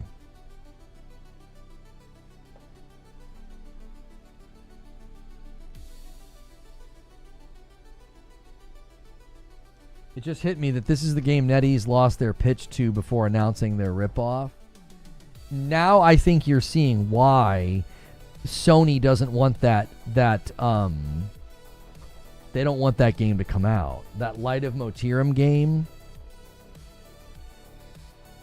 they don't want that game coming out because it's too adjacent to that, like the Monster Hunter thing. Like there's also the multiplayer game that we know that Guerrilla's working on, and they don't want Light of Motirum walking out and basically stepping on their toes. Destiny Rising never came to console either. Diablo Immortal eventually did, but yeah, I don't think Destiny Rising will ever come to console. Or, I mean, you probably can play it on. Can you play it on PC with an emulator?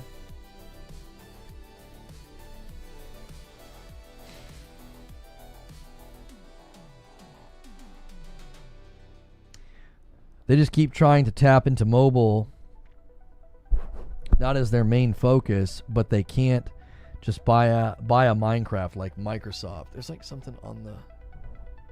I could see something on the microphone in my peripheral vision. It was driving me crazy. The clip you just showed us, I think, is a blend of Horizon's art style and mobile games art style.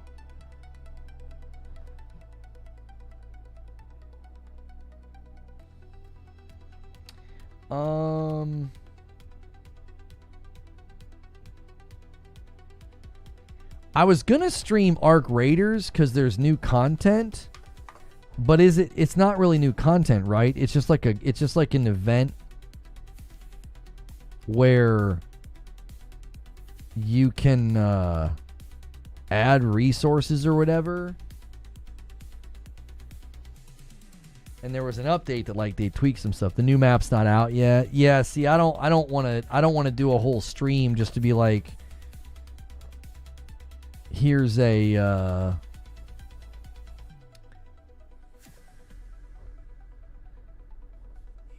community drive. You know what I mean?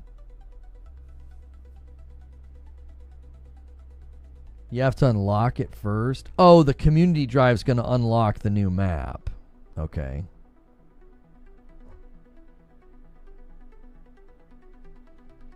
Yeah, that's it's 6% built.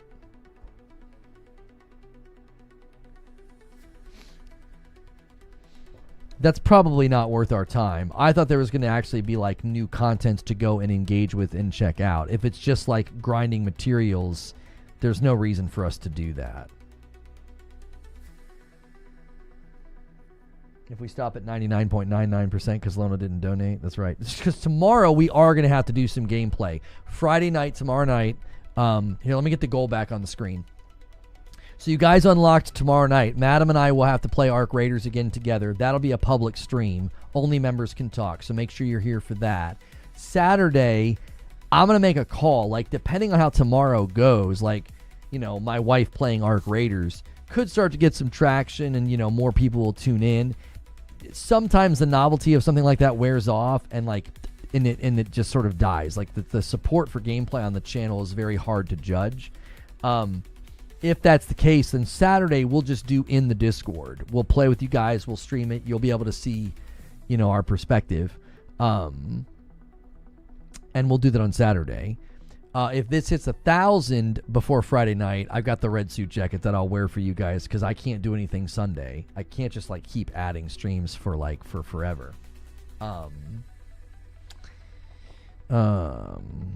After this phase, then the new content, then the new map. Azercross said this could be their first raid. I'm just going to keep saying that I think PvE content is coming. I think they're going to have content where you go in and PvP is turned off. And people can't watch a 30-second short. They literally yell at me in the comments that they're never going to do this. They're never going to turn PvP off in the game. I'm like, in the 30-second short, I literally said, don't turn PvP off in the main game. But adding bespoke content where PvP is turned off could totally happen. So...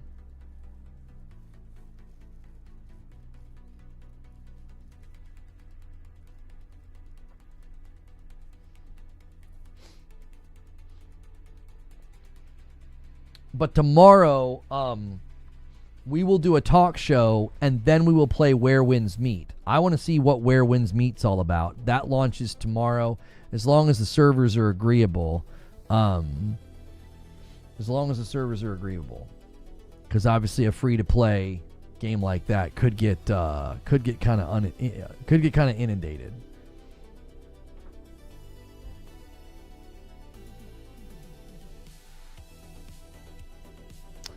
So, I tell you what we do. We are past the 3-hour mark. We're past the 3-hour mark. So, I'm happy to let you guys extend. But I also, want to make time for green room and planning content. That is something that you get access to in the Discord as a member. So, that's another great reason to be in the Discord is when we end the day in green room. So, I think what I'll do is... I let you guys extend the stream sometimes. It's like a mini subathon where every time you guys gift or re-up, it extends the stream. So what I'm going to do is set start show. There we go. And we'll put green room. There we go. So that is when we're going to green room. And you guys can extend. Every 5 extends by 2 minutes. But I need a quick break. So you guys can do it while I'm gone. 5 bombs obviously extend it. But singles extend it. Renewals extend it. Everything extends it. Primes, all of it. So you guys do that. And we can just keep going. Because we're not going to do Arc Raiders now. I thought there was going to be like new content. But it's the grind, then the map. So we'll get to experience that tomorrow with Madam. It says the servers won't turn on until 5. Wait, Where Winds Meet is not playable tomorrow until 5 p.m. Eastern? Well, then there's that plan. I'm not playing. I'm not going to try to jump in at 5 o'clock. That's like an hour before I go to dinner. I mean, maybe we could boot up at 5 if I can get in and just stream it for an hour so it's sitting on the channel for people to sample. I did not know that. That might be hard to get in. That's a terrible time slot. That is terrible. Like, everybody's going to be slamming the servers. So, give me 1 second. I'll be right back. And if you guys don't extend, we'll just go to green room. That's totally fine. But I always like to let you guys do that. If you want, you can submit more questions. Remind me when I get back. I should do a very basic reaction to the Ratchet mobile game. I should. I've not really done that. I want that timestamp for people that come later. It doesn't matter when I do it, as long as it's in the stream, though. Okay, I'll be right back.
Okay.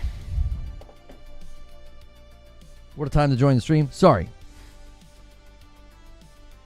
Yeah, Ubisoft's in big trouble. Yeah, they put their stock sharing on hold, stock trading on hold, and postponing their earnings call. What the frick is going on?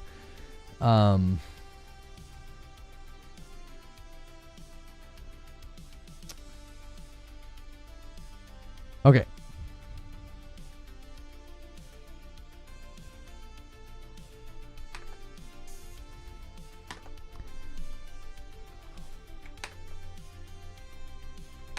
Come on, get the controls off the screen. Okay. All right, so I did want to have a chance to react to another sort of strange turn of events with PlayStation property, the Ratchet and Clank Ranger Rumble announcement. This is another mobile game. Now, this one, again, I kind of talked about this in my Horizon segment, where I don't think this is getting a negative reaction because this does very, very much look like mobile game.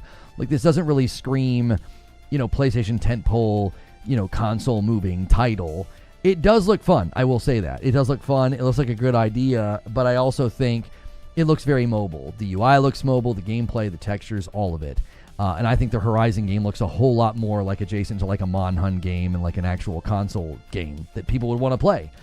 So I have to say, if they're going to do live service and they want to sort of tap into the live service dollar, this is probably a better way to do it, to build games that are specifically sort of designed for where they're landing. Instead of like taking something like they did with Concord and like sort of just like doing this like derivative thing where it's like, well, it's just another hero shooter and like nobody really wanted to play it. Like, this could certainly capture and find an audience on mobile and make good money, which is good for the franchise. It's good for, brand awareness, and people are like, oh, Ratchet seems pretty cool. And so then maybe they end up getting the game or the PlayStation or whatever. So like that one doesn't really bother me. Like it would have really been like if they would have done a Horizon game that was like a deck builder on mobile. I don't think people would have cared that much. They'd have been like, yeah, that's fine. Like, that's a mobile game. I think it's the Horizon game looks way more like an actual like console game that people would want to play, because I think it being like adjacent to Monhun,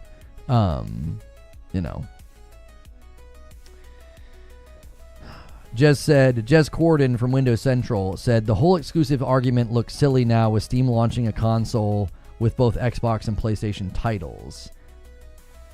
I don't agree. I really don't agree, because Paris is agreeing and saying it's simple math. Other than Nintendo, no one is really exclusive anymore, with a few exceptions: Astrobot and Gran Turismo and Demon Souls, and currently Death Stranding 2, and currently Ghost of Yotei. Those are exclusives. Also, commonly, folks that were very, very big on Xbox's side of things referred to Starfield as an exclusive, and it went to PC day and date. Like, why are you suddenly recategorizing things? Like, if you were consistently out there talking about Starfield being exclusive, and like it was obviously a big deal and a big win for Xbox, and now you're suddenly reclassifying what an exclusive is to fit into your narrative that exclusives don't matter anymore, I just think that that's really not compelling at all. That's not convincing. If you have to completely change your definition of exclusives to suit the new argument, I find the arguments to be incredibly lacking. Like, that just isn't compelling. It's like we went from calling Starfield an exclusive that it hit PC day and date, and you were calling it an exclusive, and you were celebrating it as an exclusive.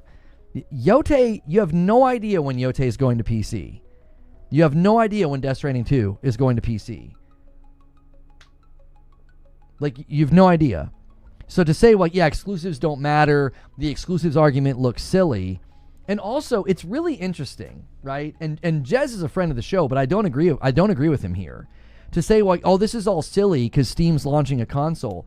Do you have any idea how many Steam exclusives there are? Like, The exclusives conversation isn't silly. It's part of the fabric of the gaming world. Like, there are hundreds of games coming out every month that are exclusive to Steam. Do you want to know why? It keeps the budget small. It keeps the scope of the project small. And they build a better game. The Deep Rock Galactic Survivor developer spoke to this. Baldur's Gate 3 demonstrates this with early access and how successful their game was. This anti-exclusive rhetoric is just utter nonsense when you look at the actual entire industry. It is only trumpeted by people who are on the Xbox side of these issues, because Xbox has suddenly said that exclusives don't matter, and yet they're one of the primary drivers in the industry.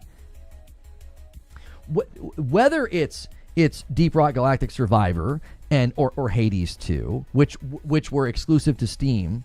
One is still exclusive to Steam, or is exclusive to Steam for a time, and then that ends, right? And that's what PlayStation's doing. Exclusive for a time, and then that period ends when they bring it to PC.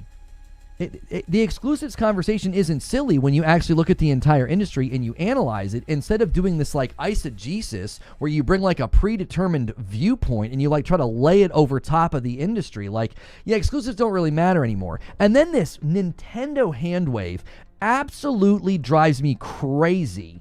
The industry dominant company still does exclusives, and you're like, yeah, other than Nintendo.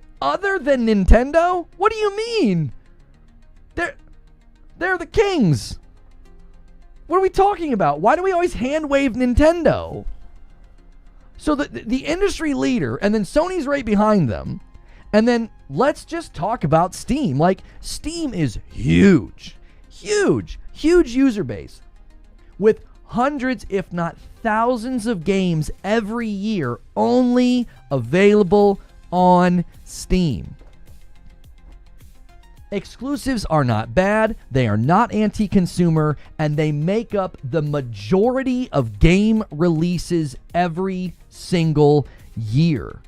If you actually did market analysis and actually looked at the reality of what developers say, why they make a game for Steam first or only for Steam, why they like to make a game for one platform first instead of later, and then you look at the majority of multi-plat releases that come out with problems on PC, lack of optimization, bugs and imports from previous games. I mean, for goodness sakes, Borderlands 4 is just another big giant budget multi-plat release that still has performance issues. It's got all kind of weird old things baked in it that I've not seen since Borderlands 1.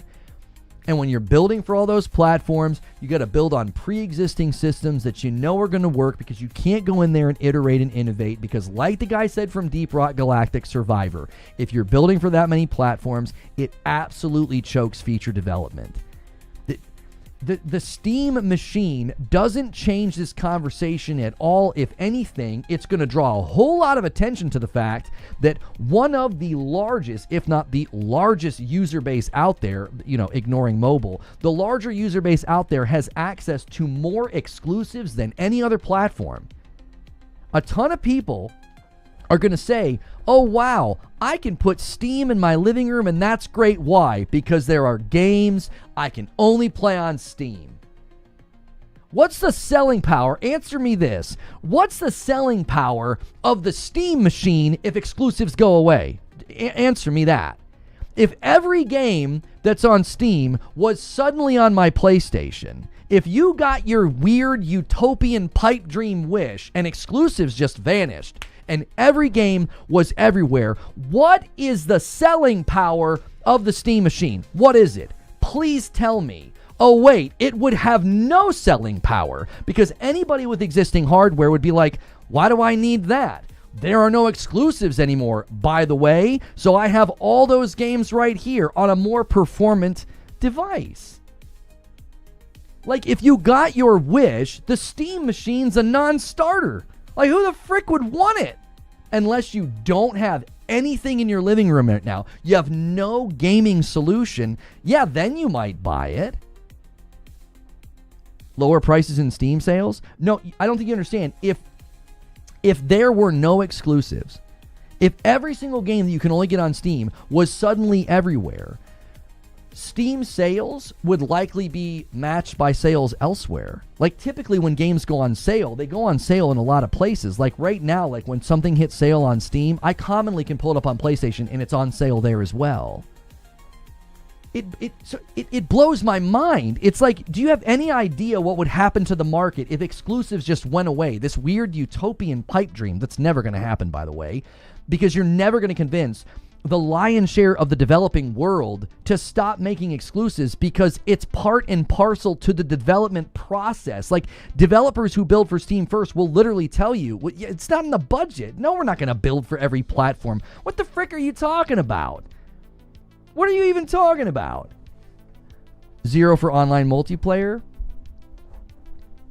I mean, that could be a reason to buy it, sure. But what I'm saying to you is, listen to the way people talk about the Steam machine. One of the primary reasons people talk about it being a selling factor and why somebody like myself wants it is because I'm going to have Steam in my living room and I can play all those great games that are, track with me here, only available on Steam. You can't tout the Steam machine and the access to AA games and indie games that are only available there as like this big selling point for the Steam machine, and then in the next breath be like, yeah, the exclusives debate's kind of stupid. I'm sorry, what? Didn't you just say, haven't we all been saying today that one of the main selling points and one of the main value points of the Steam machine are all those AA and indie titles that are only in Steam? There's an ocean of great games in Steam that are only there. That's one of the biggest value points to the Steam machine. So, I mean, I guess you poo-poo exclusives because Daddy Phil says so, but like, what are we talking about here? It's the reason I want one. Why else would I buy a Steam machine if there were no exclusives?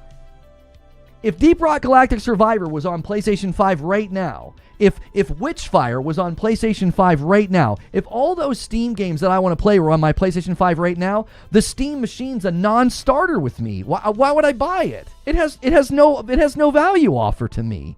What am I going to do with that?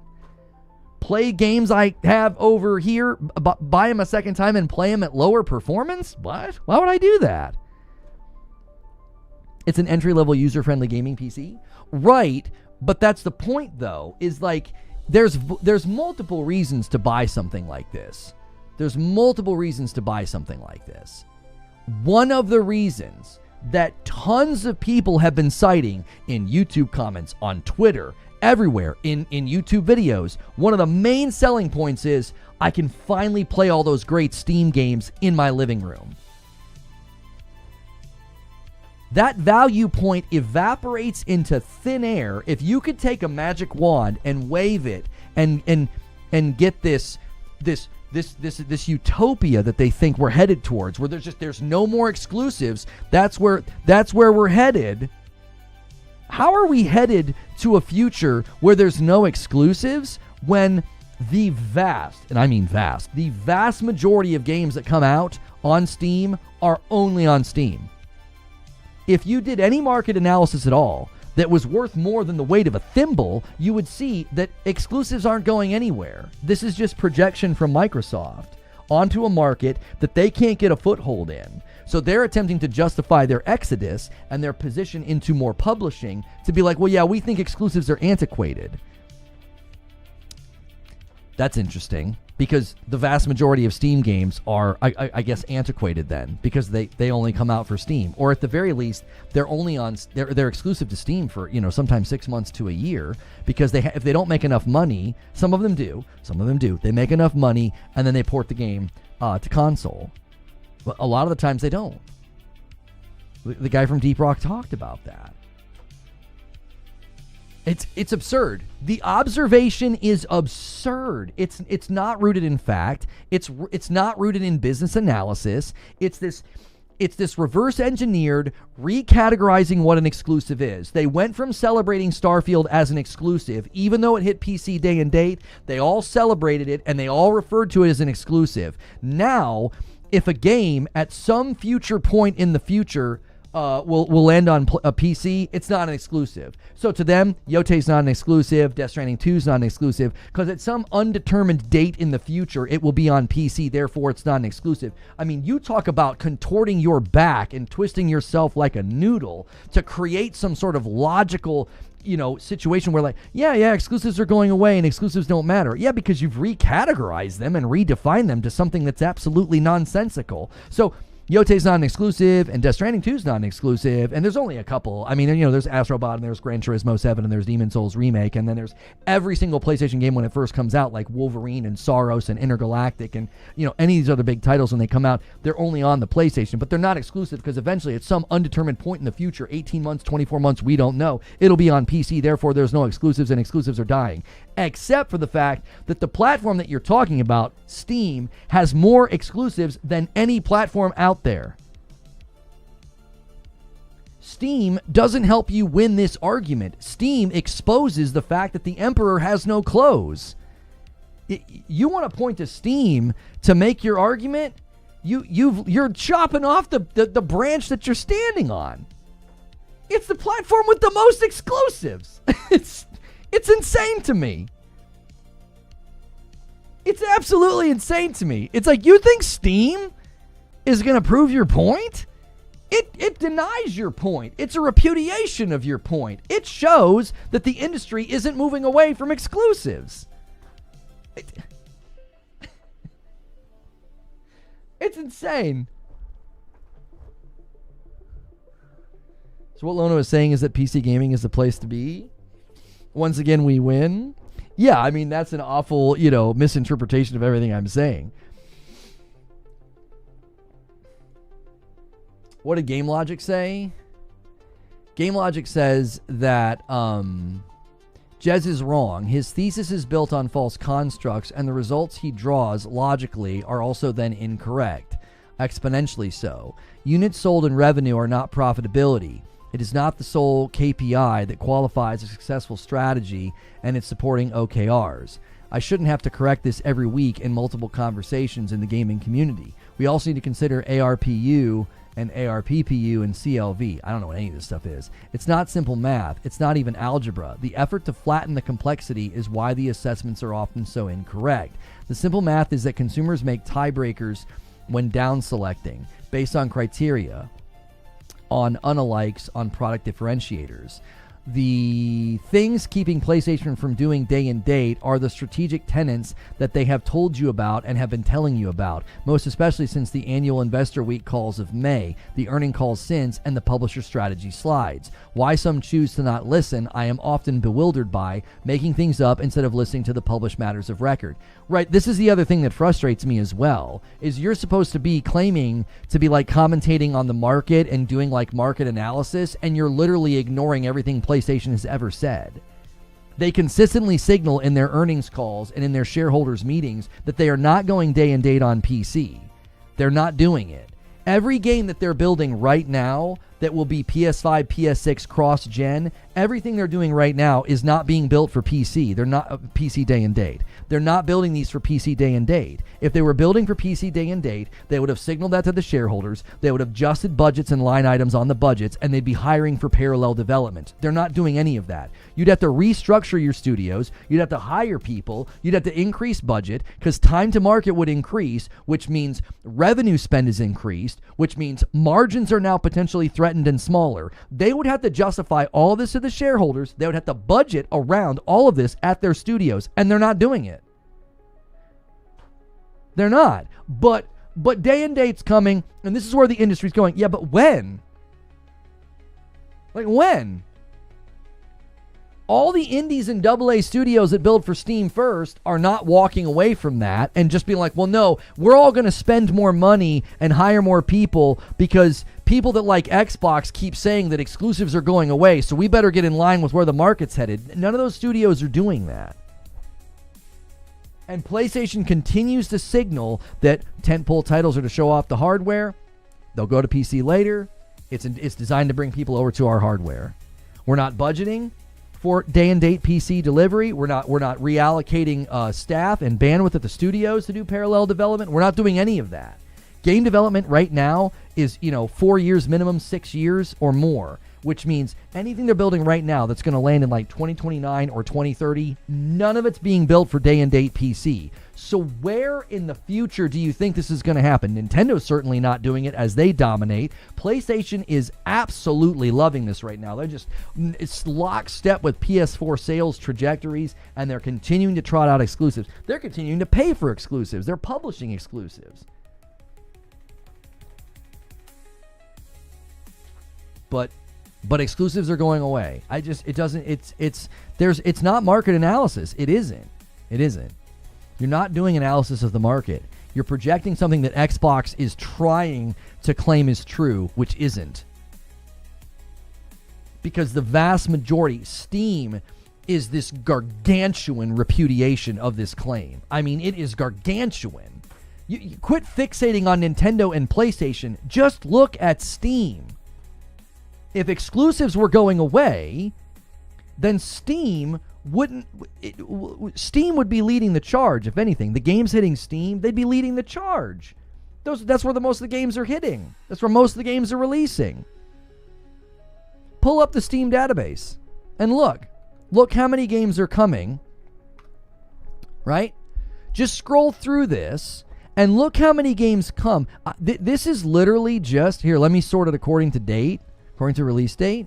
Okay, so I'm just scrolling. This entire list is literally just November the 13th. Now, some of it's DLC, sure, but this is just November the 13th. It's just today. All right? We're still in November the 13th.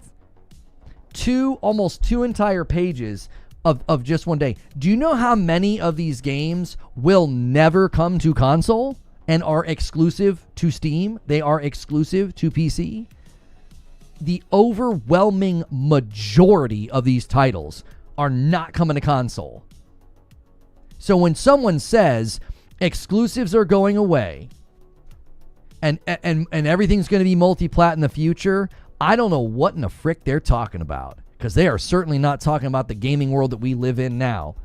It's just this imagined utopia where all these developers suddenly have the bandwidth and the budget to make a game for every single dadgum platform. Why? Because Daddy Phil said exclusives are bad. That's why. That guy goes from telling ZeniMax all future ZeniMax properties exclusive to saying exclusives are bad. And all the people who cheered when ZeniMax was purchased and cheered for the idea of ZeniMax property being exclusives, now they're all saying something completely different. Not because they believe it, not because it's based off of analysis, but because it's what Microsoft has said. It's PR, it's marketing, it's so paper thin. If you analyze the game releases on Steam, if you analyze Nintendo, if you analyze the earnings calls from PlayStation, I don't know how in the world anybody could say, yeah, the industry's moving away from exclusives, when basically the three biggest platforms, Nintendo, PlayStation, and Steam, are all drenched in exclusivity of some kind. Yes, PlayStations are sometimes timed and eventually go to Steam. Yes, a lot of the exclusives on Steam eventually go to another platform, but sometimes not all. Like Deep Rock is on Steam. Deep Rock Survivor is also on Xbox, but it's not on the Nintendo Switch 2. It's not on the PlayStation 5. Is that anti-consumer? Is that wrong? That a person with a Switch 2 is now forced to buy an Xbox if they want to play Deep Rock Galactic Survivor? They're forced to? Anybody with the PS5 is forced to buy an Xbox or a PC?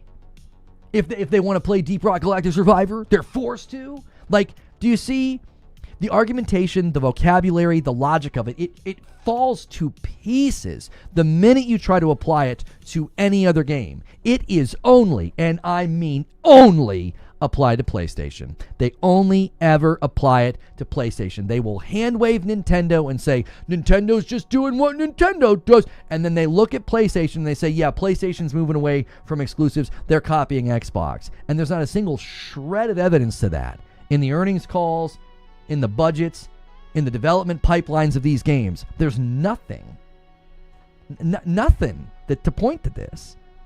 And if you think the Steam machine is landing the plane of the argument for you, you apparently are woefully unaware of how many exclusives are in Steam every day, every week, every month, and every year.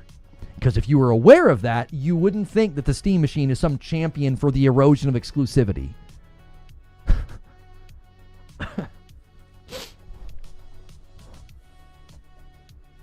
It's absurd.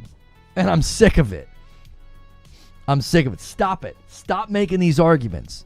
They have no ground. It's marketing. All right, we got to go to Green Room. You guys didn't extend, but we extended anyway. Dollars to donuts. That'll get clipped, and I'll be labeled that I'm attacking or using people's names for clips. I did not do that. I read a tweet.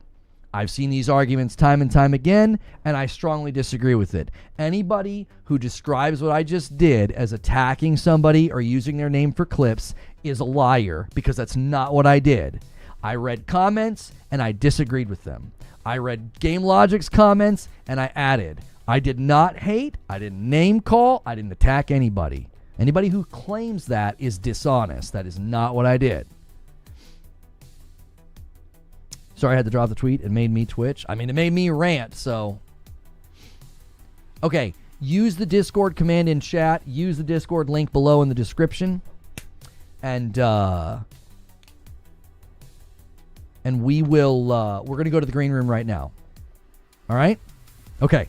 Appreciate you guys. Huge day. Crazy day. YouTube wins, by the way. Sorry, boys. Sorry, Twitch. Sorry, Twitch. It's 177 to 164. You lucky number 13, Twitch. You lost by 13. It's unfortunate, you know. Dead on. CSGO and Half-Life are Steam exclusive, and they grew Valve into the company they are. D, let's see what they say if Half-Life 3 is a reality and it's exclusive. Let's see what they say then. Yeah? I'm sure they'll be consistent. I'm sure they will. Yeah. They'll call it anti-consumer. Yeah? They'll call it bad. Yeah? If Half-Life 3 is exclusive and you have to play it on PC, I'm sure they'll call it anti-consumer and bad if it is. No, I'm not answering your question, JC. It's a joke question. I don't answer joke questions. All right. Get in the Discord, boys. I'll see you over there. We're planning tomorrow, where apparently we're not going to be able to play Where Winds Meet because it doesn't go live until 5 tomorrow. We'll see. I don't know. Anyways. All right. See you guys in the Discord. If I don't see you in the Discord, I'll see you tomorrow.